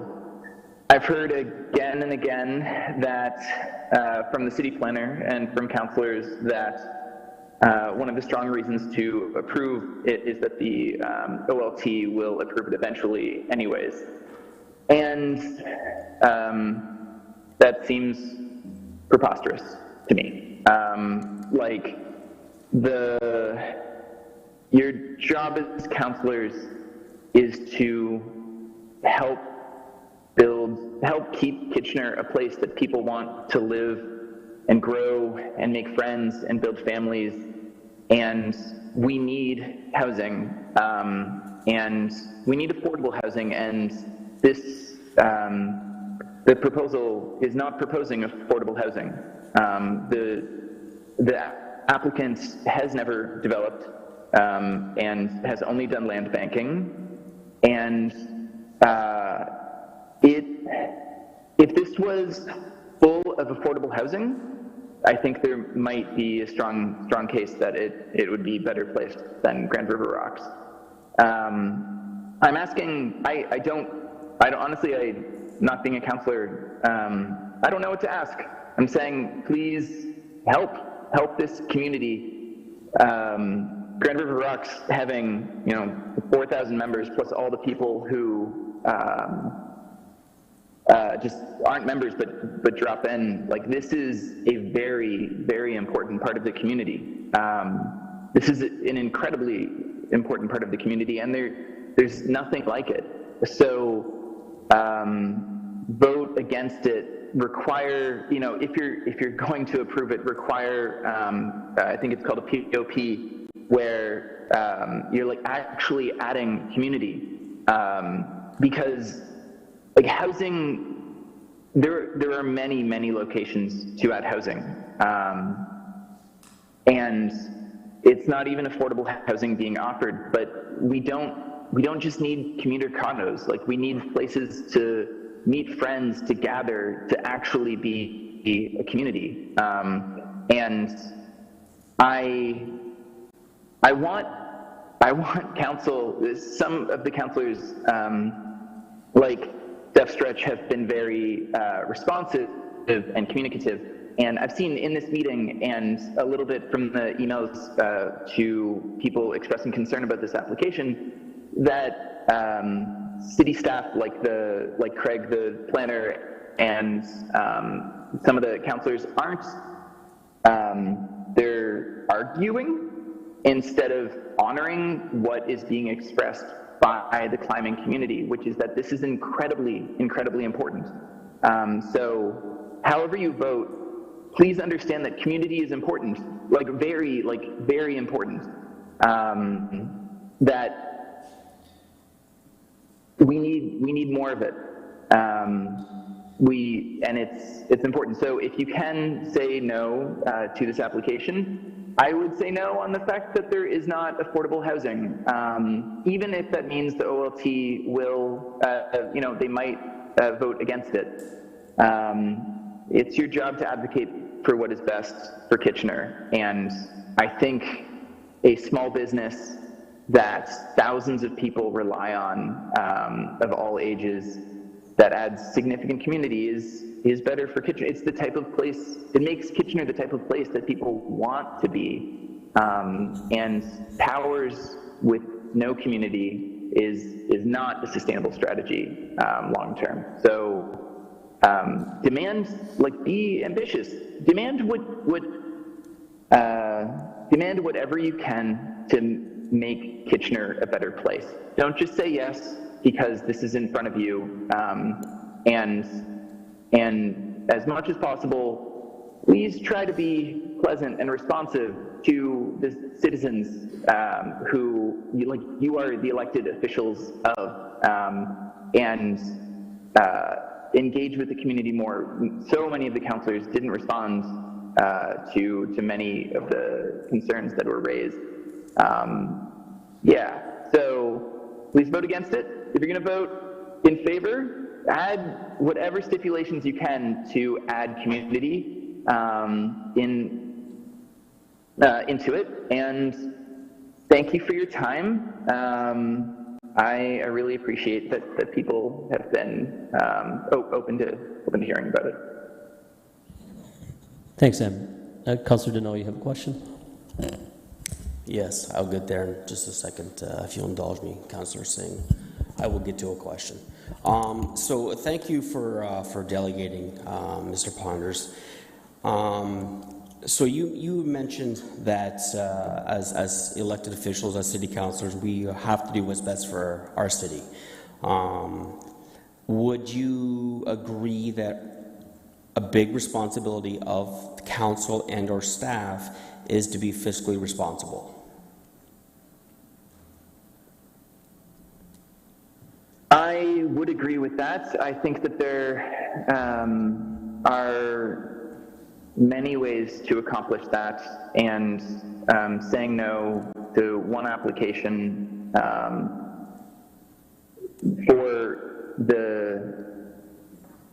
if you had to take a small risk in order to chance protecting Grand River Rocks and the community around it, if you have to take a small fiscal chance to improve community, it's worth taking that risk. In the same way that City Hall renovating to improve the skating rink is a fiscal risk. Any time you're dealing with money, there is risk involved. And I'm saying that community is worth taking risk for. And in this part of the community is certainly worth taking risk for, especially when there is not affordable housing in this. Like we are in an affordability housing crisis. It's not a housing crisis, an affordable housing crisis. Yeah, take the risk for a good cause. And this is definitely a good cause. And any councillor that needs help and encouragement to be more ambitious, to do good things for the community, please know you have, there will be support for you. And yeah, thank you for the question. Okay, no, and so I just want to add on to that, and I'm not sure the exact cost of what the cost to go to the tribunal. Maybe a staff member can just pipe in to let us know how much that actually does cost. I don't think there's a set cost, but it can be significant. Okay. But do you want an answer from staff as a number? I think maybe it might be better for context of what it actually costs the taxpayers. Do you have some further questions that will help you? Well, no, it's just... No, the reason why I'm saying is we can ask that question later. I have more comments, but... do you want that answer now? No, we can have that later. So anyways, again, yeah, thank you. And I agree with you. You know, we do have a responsibility to do what's best for our city. And I am, as a new councillor, proud of what we actually do to create a better city. Later on this evening, we are going to hopefully I'm going to get there, just indulge me, $144 million community center that will benefit all of City of Kitchener. And so to, I guess, hear that it's possible that if we say yes to this, we don't do what's best for the city, it's a bit disappointing to hear, and so I'll wait for the staff to answer the cost. Thank you. Just because you said it, I'll slightly edit. It's a $144 million recreational facility, not a community center. It's much bigger than that. It's going to have a lot of amenities from soccer, from cricket, and potentially future gymnasiums and a pool that will, and to your point, it's development charges that are going to pay for it, not tax dollars, and that's the development charges that would come from projects like this. Thank you. Just wanted to clarify, that's all. And thank you very much for presenting. Just a couple questions for myself as well. You had said that if we are possibly having to approve this, attach additional things to it that could be beneficial for the community. I agree with you wholeheartedly regarding the affordable housing. Was there anything else that you had in mind? Yeah, more green space and space that's accessible to the community. In the planning proposal, there was a rooftop terrace. It's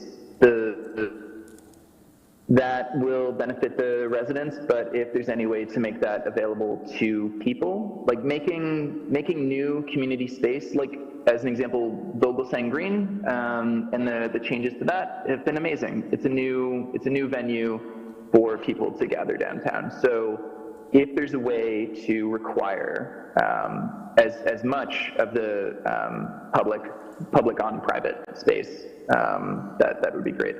I also think reducing the number of parking spaces could be good and would encourage more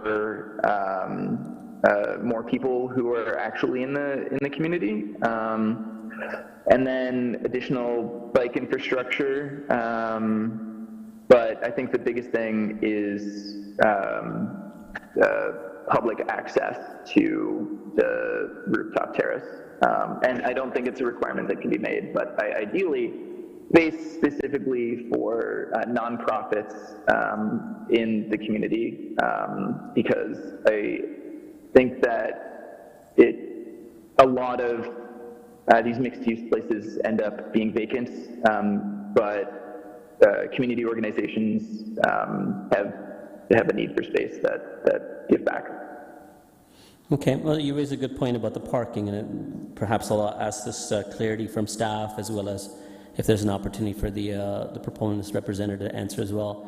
One thing that could be done is reduction in parking, and instead having maybe that expanded commercial space that could cater to an indoor climbing facility. But that's something we can ask of the proponent at a later time. Thank you, Em. Okay, next is Maya Hong.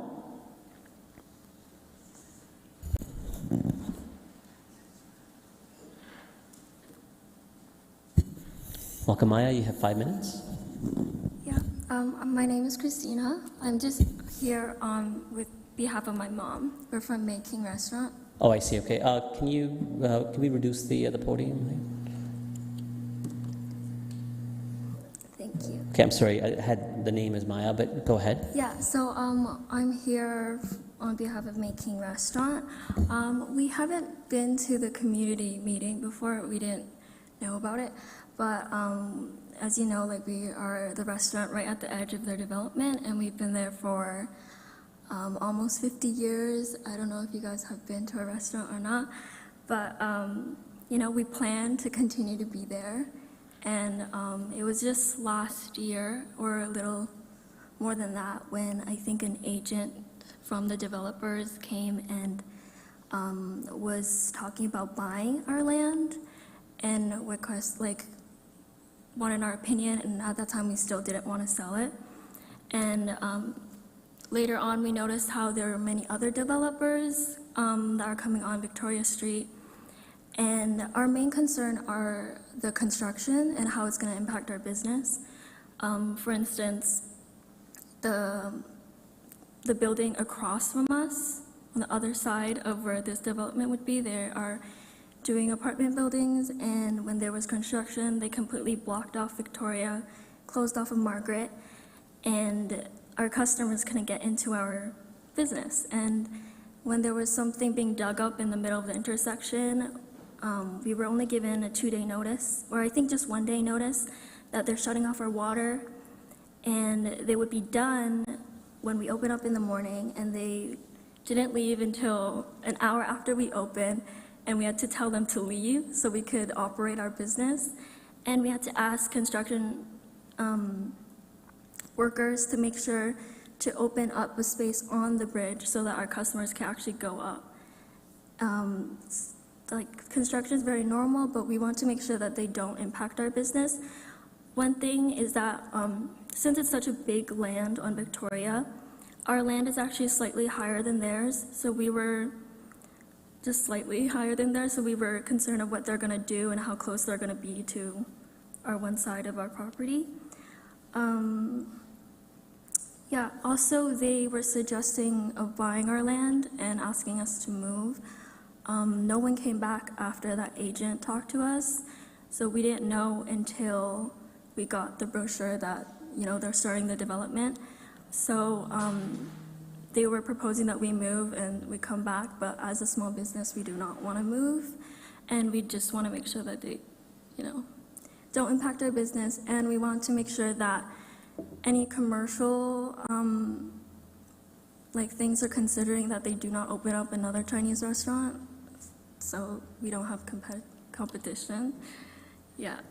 Otherwise, if we didn't already own the land and it was in the same kind of situation as Grand River, we would still be in the same situation, and we might have had to move because we didn't own the land. But we want to continue our legacy as one of the longest standing restaurants in Kitchener. That's it. Thank you. You guys certainly do have a legacy there, and I'm glad that you guys want to carry on your business operations. There are no questions, but I'll quickly ask yours. So from your presentation, are you saying that you're opposed to the application, or you are okay with it as long as the future development or construction is sensitive to how the planning happens and it doesn't disrupt your business? Yeah, so we're okay with it as long as we get more, transparency from the developers about the construction. And we had an agent come in to try and talk to us, but they never came back. So if they wanted to talk to us more about Well, I think that you should leave those discussions offline as opposed to put that forward through this process. Later on, we will ask questions of staff of what type of notices are required for adjacent property owner when construction takes place. Okay, thank you. Thank you. Okay, we have Amber West next up.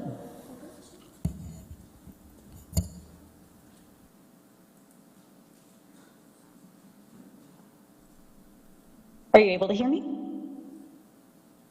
Yes, we can hear you. Go ahead. You have 5 minutes, Amber. Thank you. So members of the council, thank you for taking time to hear me today. First of all, I apologize for not being able to attend in person.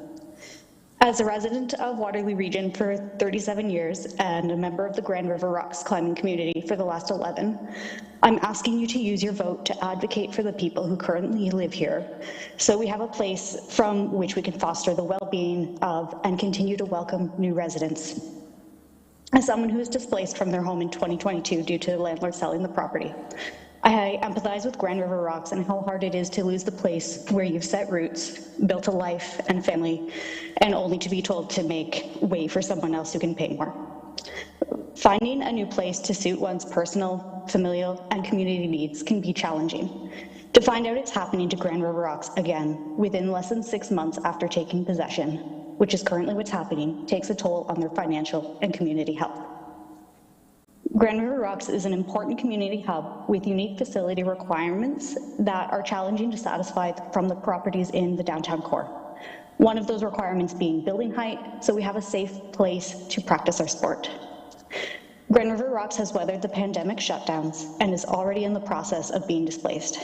During this first displacement, the owners and staff who never once laid blame, even though the cost of the move is expensive, from rebuilding the facility is really significant, and there's a huge increase to their rent costs. They really focused in this time on the positives, what we do to strengthen our community, rather than those negatives. This same community is the one that you're hearing from today as we fight for our place in the city of Kitchener. So my first question for the council is, what are you doing to ensure that businesses critical to the culture of downtown Kitchener, such as Grand River Rocks, are not lost in this rezoning? In the February 13th meeting, it was expressed that the property at 264 Victoria Street North was being underutilized. It's unfair for this to be rezoned as a commercial property where a business who's already been forced to be moved because of rezoning and sale of their location to experience the same fate before they're even able to open doors at their new location. This is a thriving community. Could this study of the space be revisited once they're able to move in? In that same meeting, Grand River Rocks was repeatedly referred to as just a fitness center. And quite honestly, that categorization is untrue. As you've heard today, it's a community as much as it's about fitness. I want to inform and educate the representatives on council of that role. It's hard to experience that community from the outside. So if you've not been yet or in a while, come check out Grand River Rocks and experience how it is more than just a fitness center. There's always a smiling face ready to show you the ropes. Things you'll notice about our community. Every visit, you'll run into someone you know. There's people of all ages, sizes, identities, and races connecting in this space. I've seen people as young as 4 and as old as 84 in the climbing gym. They're exercising and making their bodies stronger. They're catching up and socializing. They're planning their next vacation. They're taking an hour to leave because they've run into someone they know. They're helping each other learn. They're watching out for each other's safety and well-being, and they're cheering on friends and strangers as they problem solve and work towards their goals. Grand River Rocks is an essential service to our city. At a local level, they provide a space for friends and families to gather. They host school events to encourage the younger generation to get active. They host weeknight clubs and summer camps to help out working parents.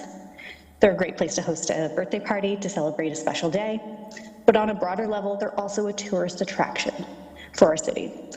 If you take a look at TripAdvisor, they rank number 2 and number 4 in the categories of fun activities and games in Kitchener. Do we really want to risk displacing one of our city's top tourist attractions and activities for residents, one of the very things that will attract new residents to our city? I think we want the same things. We want a thriving city of Kitchener where people can live a rich and meaningful life full of family, friends, good health, and a supportive and welcoming community. I recognize and care that we're experiencing a housing crisis. However, there needs to be a balance of housing and amenities within the city. Rezoning commercial spaces that are home to businesses that are pillars of our community is a way to smother that culture rather than creating a space that's inviting to newcomers. You get to vote what's best for this community, and I ask that you hear our voices when you cast your vote today. Thank you so much for your time. Thank you, Amber. There is a question. Councillor Chapman, go ahead. Yeah, thank you, Amber, for coming in. I probably should have asked this question earlier, but you said you've been a member for 11 years. Yes. Have you noticed an increase in the membership? Like, is it a growing, I don't know, sport? It definitely is. When I started, I could name just about every person who was there on the same evening that I was in the facility. Now, there are many people I don't know, but the community feeling is the same. It's welcoming, it's supportive, and even if you don't know someone, everyone is willing to help each other out. Okay, great. Thank you. You're welcome. Okay, Amber, that's everyone. Thank you very much. I'll look at the committee for questions of staff for additional clarification. Councillor Ioannidis. Thank you, Chair Singh. My questions with regards to the application, what are the timelines on this and for us to make this decision?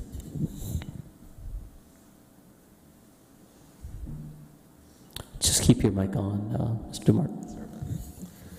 Through the chair, a council decision needs to be made by April 19th, and this is the last council meeting this evening. The next council date would be April 22nd. April 19th. Can you also explain what would happen if we don't make a decision today? Yes, through the chair, if council fails to make a decision within 120 days, we would have to refund the total cost for the zoning bylaw amendment application. Okay, so when this comes back, in 2 weeks' time, it'll be in time for the council meeting for final approval? Through the chair, no, it's going back this evening to the 7 p.m. council meeting to be ratified. Okay, I have an issue with that. Anyways, when the time's ready, I'm prepared to put a deferral up. Okay. Councillor Deneau. Thank you, Chair. So just to go back to my original question, what does an OLT, or what's a rough cost an OLT day cost? Reedman, maybe you can answer that. Through the chair, so the cost does vary significantly. So because staff have put an approval recommendation in front of council, council would have to retain their own planning experts to represent them at the Ontario Land Tribunal. Staff could be subpoenaed from the planning department to provide evidence. as well as legal staff to support that. In addition, more recently, the province has amended the legislation that requires the awarding, that can require the awarding of cost back to the applicant for their legal costs as well. So do we kind of have like a rough number? Like historically, is there an average? So I would say it would be in excess of $100,000, and depending on how long the hearing goes, it can go significantly higher than that. And I know Councillor Davies not here to ask this question, but what is the success rate of appellants at the OLT? Just keep it on. Through the chair, so there was a report in the Hamilton Spectator that looked at approximately 2 years' worth of data that was published about a couple of years ago, and the success rate for the applicant winning was 97%, as reported through that. 97%. Okay. And then, Mr. Dumart, you had mentioned if a decision is not made within 120 days, we have to refund the applicants. How much is that? Yes, that's correct. It's 50% refund, and then if a decision's failed to be made within an additional 30 days, it's 100% refund of the zoning bylaw amendment fee. The appeal rights also kick in, that they can appeal a decision on the application after 120 days. 120 days is April 19th. This is the last council meeting before April 19th. Okay, and what's the amount we'd have to return? It'd be 50% of the refund fee, so it's about $12,800 if the decision is not made tonight. Okay, thank you. Just because it's along the same line, a clarification to the question asked. Do we also are in jeopardy of paying for their legal costs as well if it's appealed and the ruling is in their benefit, they're in support of them? Through the chair, that is correct. So if there isn't grounds for an appeal, the applicant can request legal fees to be covered. I do want to clarify as well that they could appeal a non-decision after April 19th as well and have the decision made at the Ontario Land Tribunal. Okay. Councillor Deneau, do you? Sorry, yeah, I had one question that I had written down earlier on for staff. Are real estate agents and or landlords who are representing a building and somebody's looking to lease a building, are they required to inform those potential tenants of any potential construction/demolition? My mic's not working. Bear with me. Go ahead. Through you, Chair.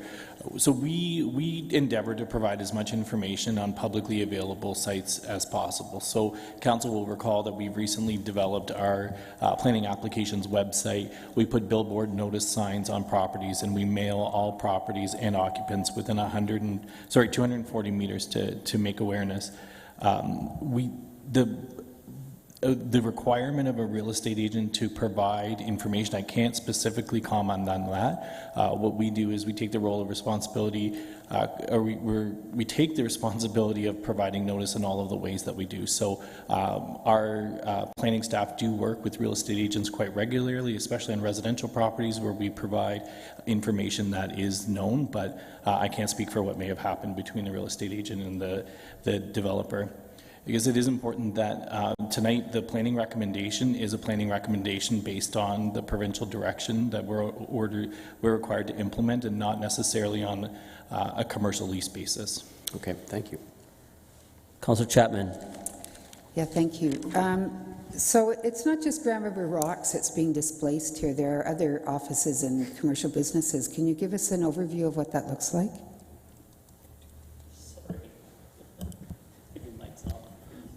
Through the chair, we don't have the lease details on that space, other than an office is occupying the building at 236 Victoria Street. I'm sorry? It's currently an office, and we don't have the information on the lease details or the occupancy rate of that building. So, but there are displacements beyond Grand River Yes. Rocks, right? Okay. I think that information would be important to have. The answer was that staff don't know what the current occupancy. Right, I know, but I think that's important information for us to have, right? My second question I just want a clarification on the current zoning. So it's mixed 2, but that's under Crosby, right? It's not a 1985 zoning. Yes, category? that is correct. The Right. mixed-two zoning is part of zoning bylaw 2019-051. Okay, so it's been in place for a year, 2 years maybe? It's been in place for about 3.5, 4 years. Okay. Like since we passed it? Pardon me? When council passed it? Because I know that it's Crosby 2019, but we didn't pass it in 2019, right?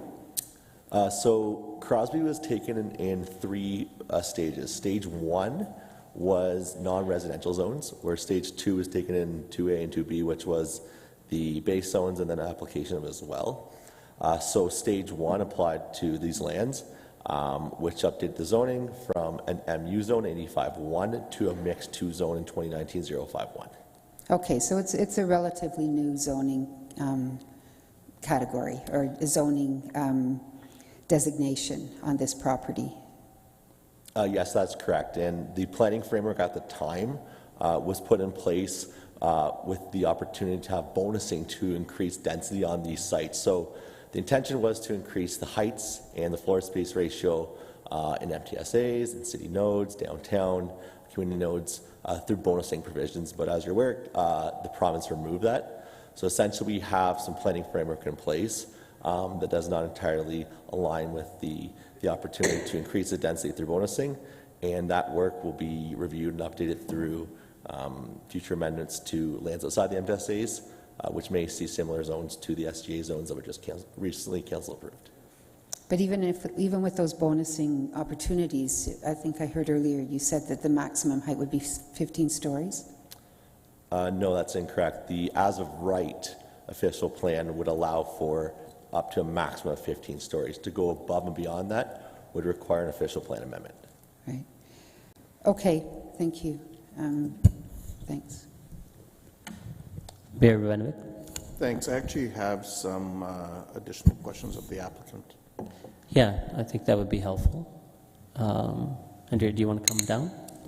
Ms. Sinclair?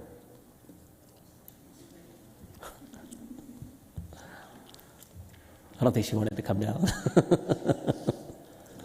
Thanks, Mr. Chair. And Ms. Sinclair, I apologize if some of these questions may have been asked earlier before I got in the council chamber. But,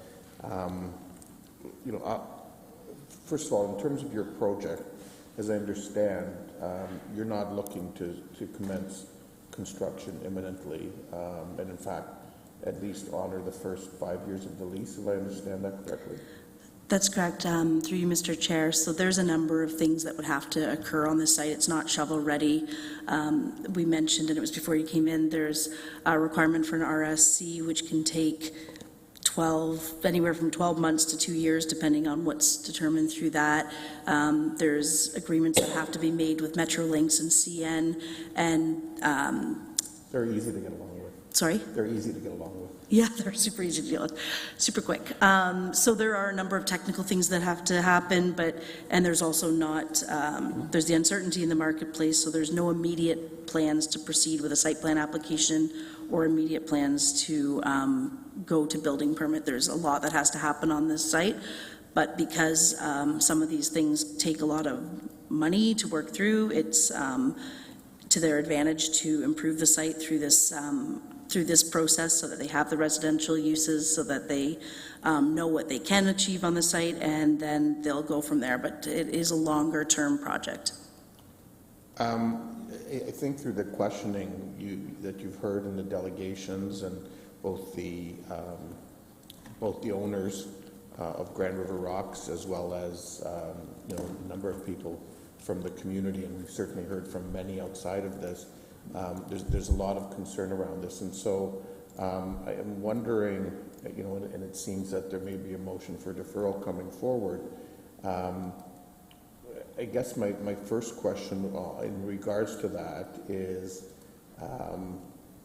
if there was a deferral, is your applicant that you're representing open to having conversations to try to work through some of these issues?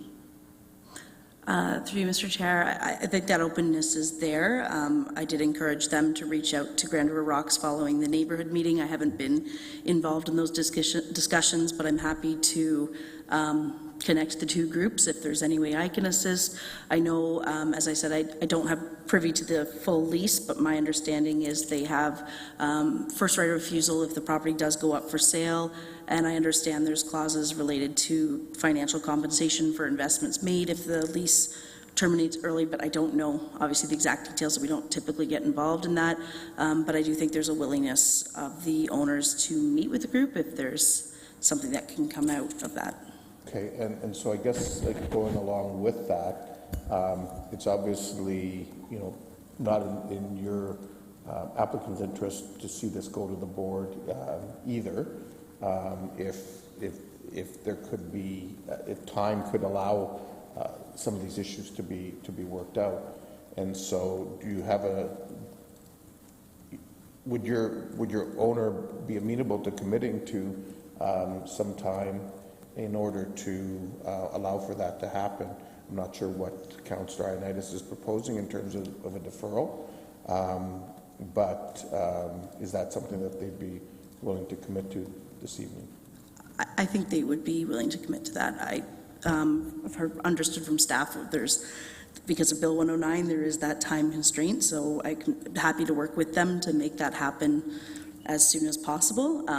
I think that those discussions probably get more into the lease details more than anything else. I'm not sure what it can do really related to the zoning bylaw that's ahead of us this evening, but I'm happy to try to make that meeting happen as quickly as possible. Okay, so would you be able to connect with them between now and our evening meeting tonight? I've already sent the note to say, can we try to talk at the break and can we set up a meeting? So that would be helpful. And then my last question along that line is, you know, I noticed the issue of the fees.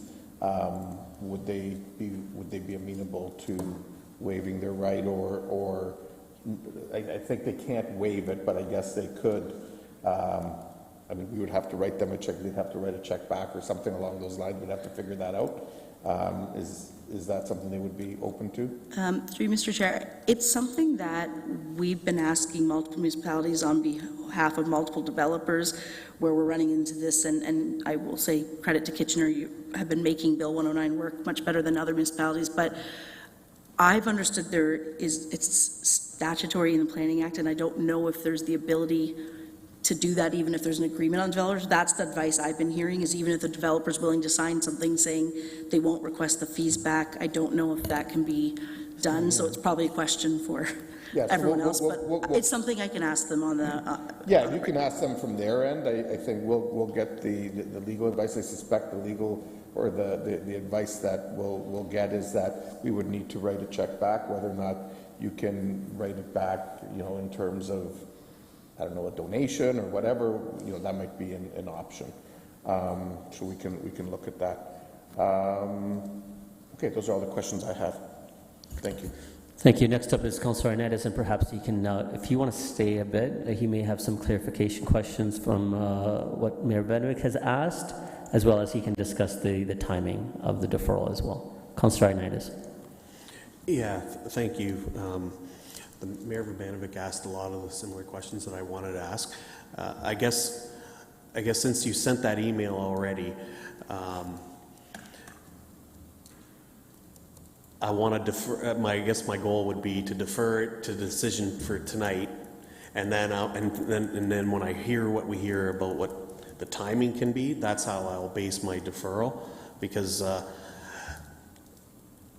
As you had stated earlier, nothing's going to happen in the next five years anyways, or whatever. There's a lot of things, so I think there's some time here that I'm not going to ask for a significant amount of deferral time. I just want to have enough so that we can accomplish some of the goals that I want to put forward.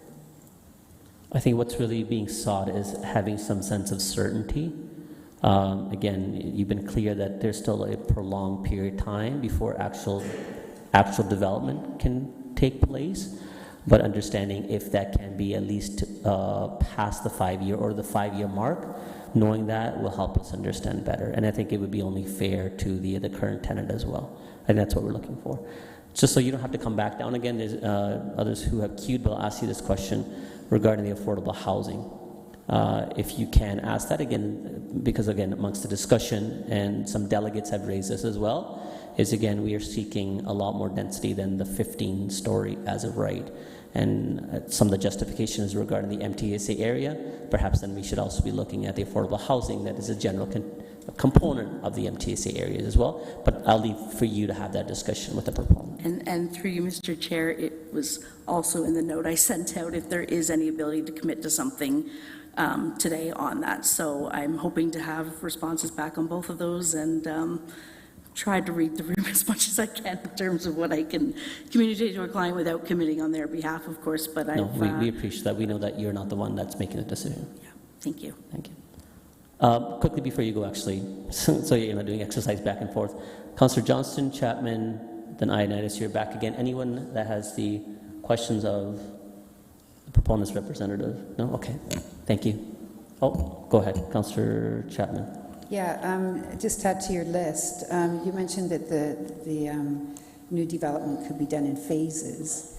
I guess my question would be very concretely, would you be willing to leave the current building there for 10 years in order to finish off the first building and then eventually build the rest of the property up? It's through you, Mr. Chair. And you don't have to answer now, but something to Yeah, and I can't answer it now. Yeah. It's also in terms of phasing construction. It's a complicated exercise to see how it can all work, and they're not at that level yet. But it's definitely something we can discuss. Thank you. Okay, thank you very much. Councillor Johnston, I think that's everyone for you, Andrew. Thanks again. Go ahead. Thank you, Chair Singh. And my question is for staff. Can you review when a development application becomes an official development application as far as the planning department and the city is concerned? Through the chair, so once the staff receives a formal application, in this case here, an official plan amendment and zoning bylaw amendment, it's circulated to members of the public, as well as comedy agencies and divisions. So it would have been 120 days prior to April 19th when the application was received. It's circulated to the public along with comedy agencies. Okay, thank you. And so any discussions ahead of time aren't considered as part of the official application, correct? That is correct. Pre-submission consultations are confidential. Yeah, thank you. And my other question is then, when we get a development, I'm sorry, there's feedback there, I apologize. When we get a development application, we have to deal with it in the parameters that were sent to us, like with that particular address, on that site, etc., correct? Through the chair, yes, that is correct. Thank you. Okay. Councillor Ioannidis, do you have questions of staff, or do you keep back in? Or it was a comment? Okay, go ahead. Knowing that the deadline is April 19th, why is this here today and then being made as a decision for tonight? Go ahead, Mr. Stevenson. Through you, Mr. Chair. So we have an obligation to consider all official plan amendment and zoning bylaw amendment applications within 120 days. Bill 109 introduced a fee refund structure. So if the decision is made after 120 days, we would have to start returning the fees, which we use to, which we collect fees in accordance with the Planning Act. So development application fees are paid in order to cover the cost of processing and reviewing development applications. If we were to start refunding fees and continually do that, the cost of development review would then be on the tax base, and it's one of the few costs under the Planning Act that we are able to legally require the development industry to fund. We've endeavored always, wherever possible, to have a period of time between the Planning and Strategic Initiative meeting and the Council meeting. It is not a preferred solution to be dealing with this matter in its totality tonight. However, there are certain circumstances where that is the case. This application was received at the very end of 2023, and we did our circulation in early January. There are periods of times where either there's a gap in the council schedule or vacation time, or times where we prefer not to send out notices, which would be at times where people are celebrating holidays and it could easily get lost. That result in the 120 days occurring immediately at a council date. That's why this is a special planning and strategic initiatives meeting today, so that we could review this matter prior to the 120 days expiring. Okay. It's becoming a pattern. I'm very concerned because I feel like we're being pushed under the gun to make decisions. But anyways, I guess my next question would be to the mayor. And I guess in case the applicant doesn't come back and doesn't agree to some of the things, are you open to adding another special council meeting prior to the 19th? I'm certainly open to it, but that would really depend on this council and willingness to make sure we have quorum if we do that. Okay, thank you. Okay, just have a few questions of staff as well, and as you ask that question, I would make myself available. So maybe perhaps others that, as they comment, could acknowledge the same facts, know that this committee and council is willing to help make this work to the best of our ability. And I think that's the qualified question, the best of our ability. To staff, now thank you. The proponent had initially said, and I think through your presentation, Mr. Dumart, that the initial presentation of the application comprised multiple towers, but 15 stories. What were the total number of units that were being proposed in the initial proposal? Through the chair, the applicant was referencing the pre-submission consultation. Right, sorry, pre-submission, yes. The number of units was similar. Rather, what they've done is rather than proposing 4 25-story towers across the site, as it's a very large site that could accommodate those towers, they've reduced it to 2 towers that vary in heights, which essentially results in a 200% compliance with the tall building guidelines. So it results in taller, more slender towers, less shadows, and an interesting skyline where you have a variation of building heights. Okay. The other question I have is related to the parking ratio, 86 or 0.86 per unit. Seems to be quite complementary and a higher number compared to what we see typically close to adjacent to MTSA and transit corridors. Again, this is more so of a comment and question so that the proponent's representative can have that further conversation. Would our staff be willing to look at a slight reduction in the parking requirement if there is a way of building future either amenity space that's complementary to rock climbing or even have a commercial component of a future build that could accommodate something similar or accommodate the same business back again into the same development? Would staff be willing to look at some reduction in parking? Through the chair, yeah, we can follow up with our transportation services who reviewed the parking justification study, and to clarify, it would be what's proposed is 0.75 spaces per unit, and then it's 0.1 for visitor / shared with the commercial users on site. So we can take that offline between now and council and follow up with our transportation services. Okay, so perhaps maybe that's a conversation you can have in between now and the council meeting that's coming up. Thank you. Mayor Vivenovich. Yeah, so two things. One is a question for staff. I'm just wondering if we do have a deferral to try to address some of the concerns that we're hearing about with respect to Grand River Rocks. I'm wondering if it's also an opportunity to address some of the concerns from My King, and through our process, can staff maybe indicate to the owner and daughter of My King what what tools can be put in place either through the site plan process or other things to address their concerns? Through the chair, yes, we can do that, and through our site plan approval process, we do have a construction parking phasing plan required that the applicant submits and is reviewed by transportation services to avoid instances that were mentioned earlier. Okay, so you would follow up during that deferral time frame? Yes. On that, okay. So, Councillor Ioannidis, if you're looking to make a motion to defer, I would suggest that your motion be that the meeting get deferred that the meeting get deferred to a time no later than the 19th. And then I'll work with staff to figure out what day next week we can do that. But I think Councillor Ioannidis' effort is still to have some answers back, perhaps, before council meeting. Oh, right. No, for sure. I mean, this is coming out of committee now. Right. Ms. Sinclair indicated that she's going to be communicating with her client and provide some additional information. So, I mean, I guess at committee right now, if we don't want to deal with the deferral, we can simply refer it directly to council. I think that would be better, refer to council, and then we can make a decision. Deal with the deferral to tonight.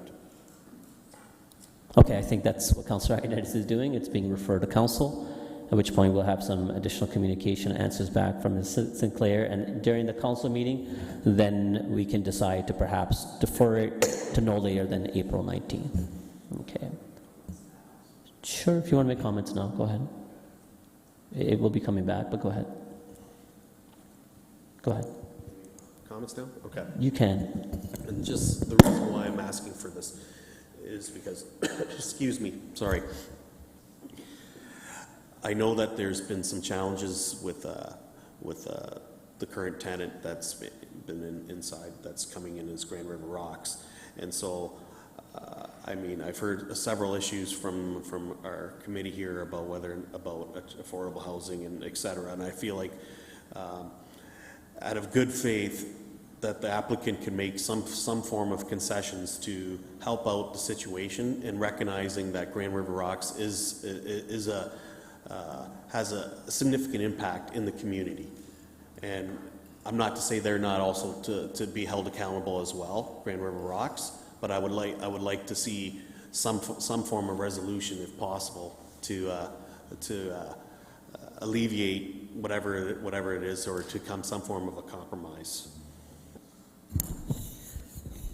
Mayor Van. Yeah, and I'm actually just going to just make one point while everyone's still in the room now. You know, I think staff and council just needs to be reminded of this collectively. When this legislation came forward, staff gave us a report, and we knew that from time to time there were going to be some projects that are tight on the timelines in order to meet the obligations that the Act has put on us. Quite frankly, we have an unblemished record in that regard up till now in terms of meeting them, and that's because of the good work that's been done by our staff and our council in order to be able to do that. Having said that, you know, and we'll discuss this later tonight, there may be very good reason to defer this evening based on a lot of the information and arguments that have been made. But I do want to make sure that I'm being clear that, you know, staff are doing what is their obligation, and then council will do what they need to do. And staff have worked hard to make sure that they continue to meet those timelines, and just want that to be acknowledged. Thank you, Mr. Mayor. You made some of the comments that I was hoping to make as well. I think it's only serves to repeat some aspects of that, because, again, Councillor Ioannidis, you had said that this is becoming a pattern, and again, I think the pattern is not of the fault of our staff, it's of the circumstance of the Act that we are obliged by. And this committee, through various different forums, has commented that same level of restriction or inability to really look at the community and, you know, just go ahead with what the community is asking, knowing full well that there are certain things outside of this council's control, because we did reference the OLT. The legislation regarding the completion or a decision on an application is something similar. It's outside of our control and not the fault of our staff.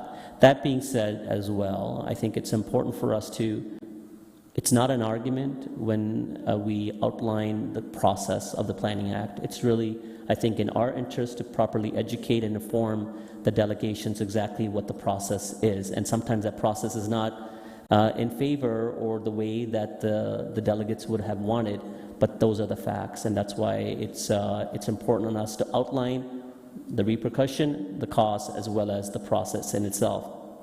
And further, that also being said, that doesn't mean that this committee or council is not willing to go the extra mile. You know, if an application does not seem to be the right fit, if it doesn't bring the necessary benefits to the community, we are within our right to turn it down and let the OLT make the decision as well. And that's why I've raised the point that I think there needs to be, a further perspective, a look by the proponent in the affordable housing units, as well as looking at the overall community benefits as well, and hopefully that there will be some movement on that regard. Councillor Einards, you had some additional comment? Yes. I know we have done some processes in the past to significantly increase our application load. So this is a stress test for me, in my opinion, what I feel is happening.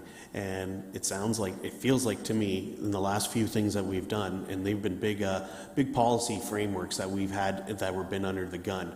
And so it is a pattern. And regardless, whether it's the province pushing us or not, that means we're not doing our framework is not set up for success then, if that's the case. So that's what I'm trying to point out. I'm not saying it's the planners delaying the system or anything like that. So I do have the chair. I don't need to go back and forth to other committee members. So I will respond back to that. I appreciate what you're saying. I think it's necessary for us to have future dialogue, but it's also important not to necessarily, looking at this, be pointing fingers as blame to staff. And I don't think that's what you're trying to do. I think what you're trying to raise is that there needs to be future discussion, ensuring we have the right resources in place so that we are not feeling rushed. And I agree with you wholeheartedly. We have already a moved item. You're moving the referral, I'm assuming? To council. Thank you. With that, all those in favor? Opposed? That carries, and I'm in support of the referral to council. So to anyone that still wants to stick around tonight, there will be a council meeting starting 7 o'clock onward. This will be an item. It could be at the end. We will try to work with staff to see if it's brought in a little bit sooner. But again, it will be more of seeing exactly what the proponent would have to say, and then looking at seeing if the council at that time wants to defer this to a later time, again, no later than April 19th. All right, thank you, everyone, and we'll see you back in. So we have special counsel first. Yeah, thank you.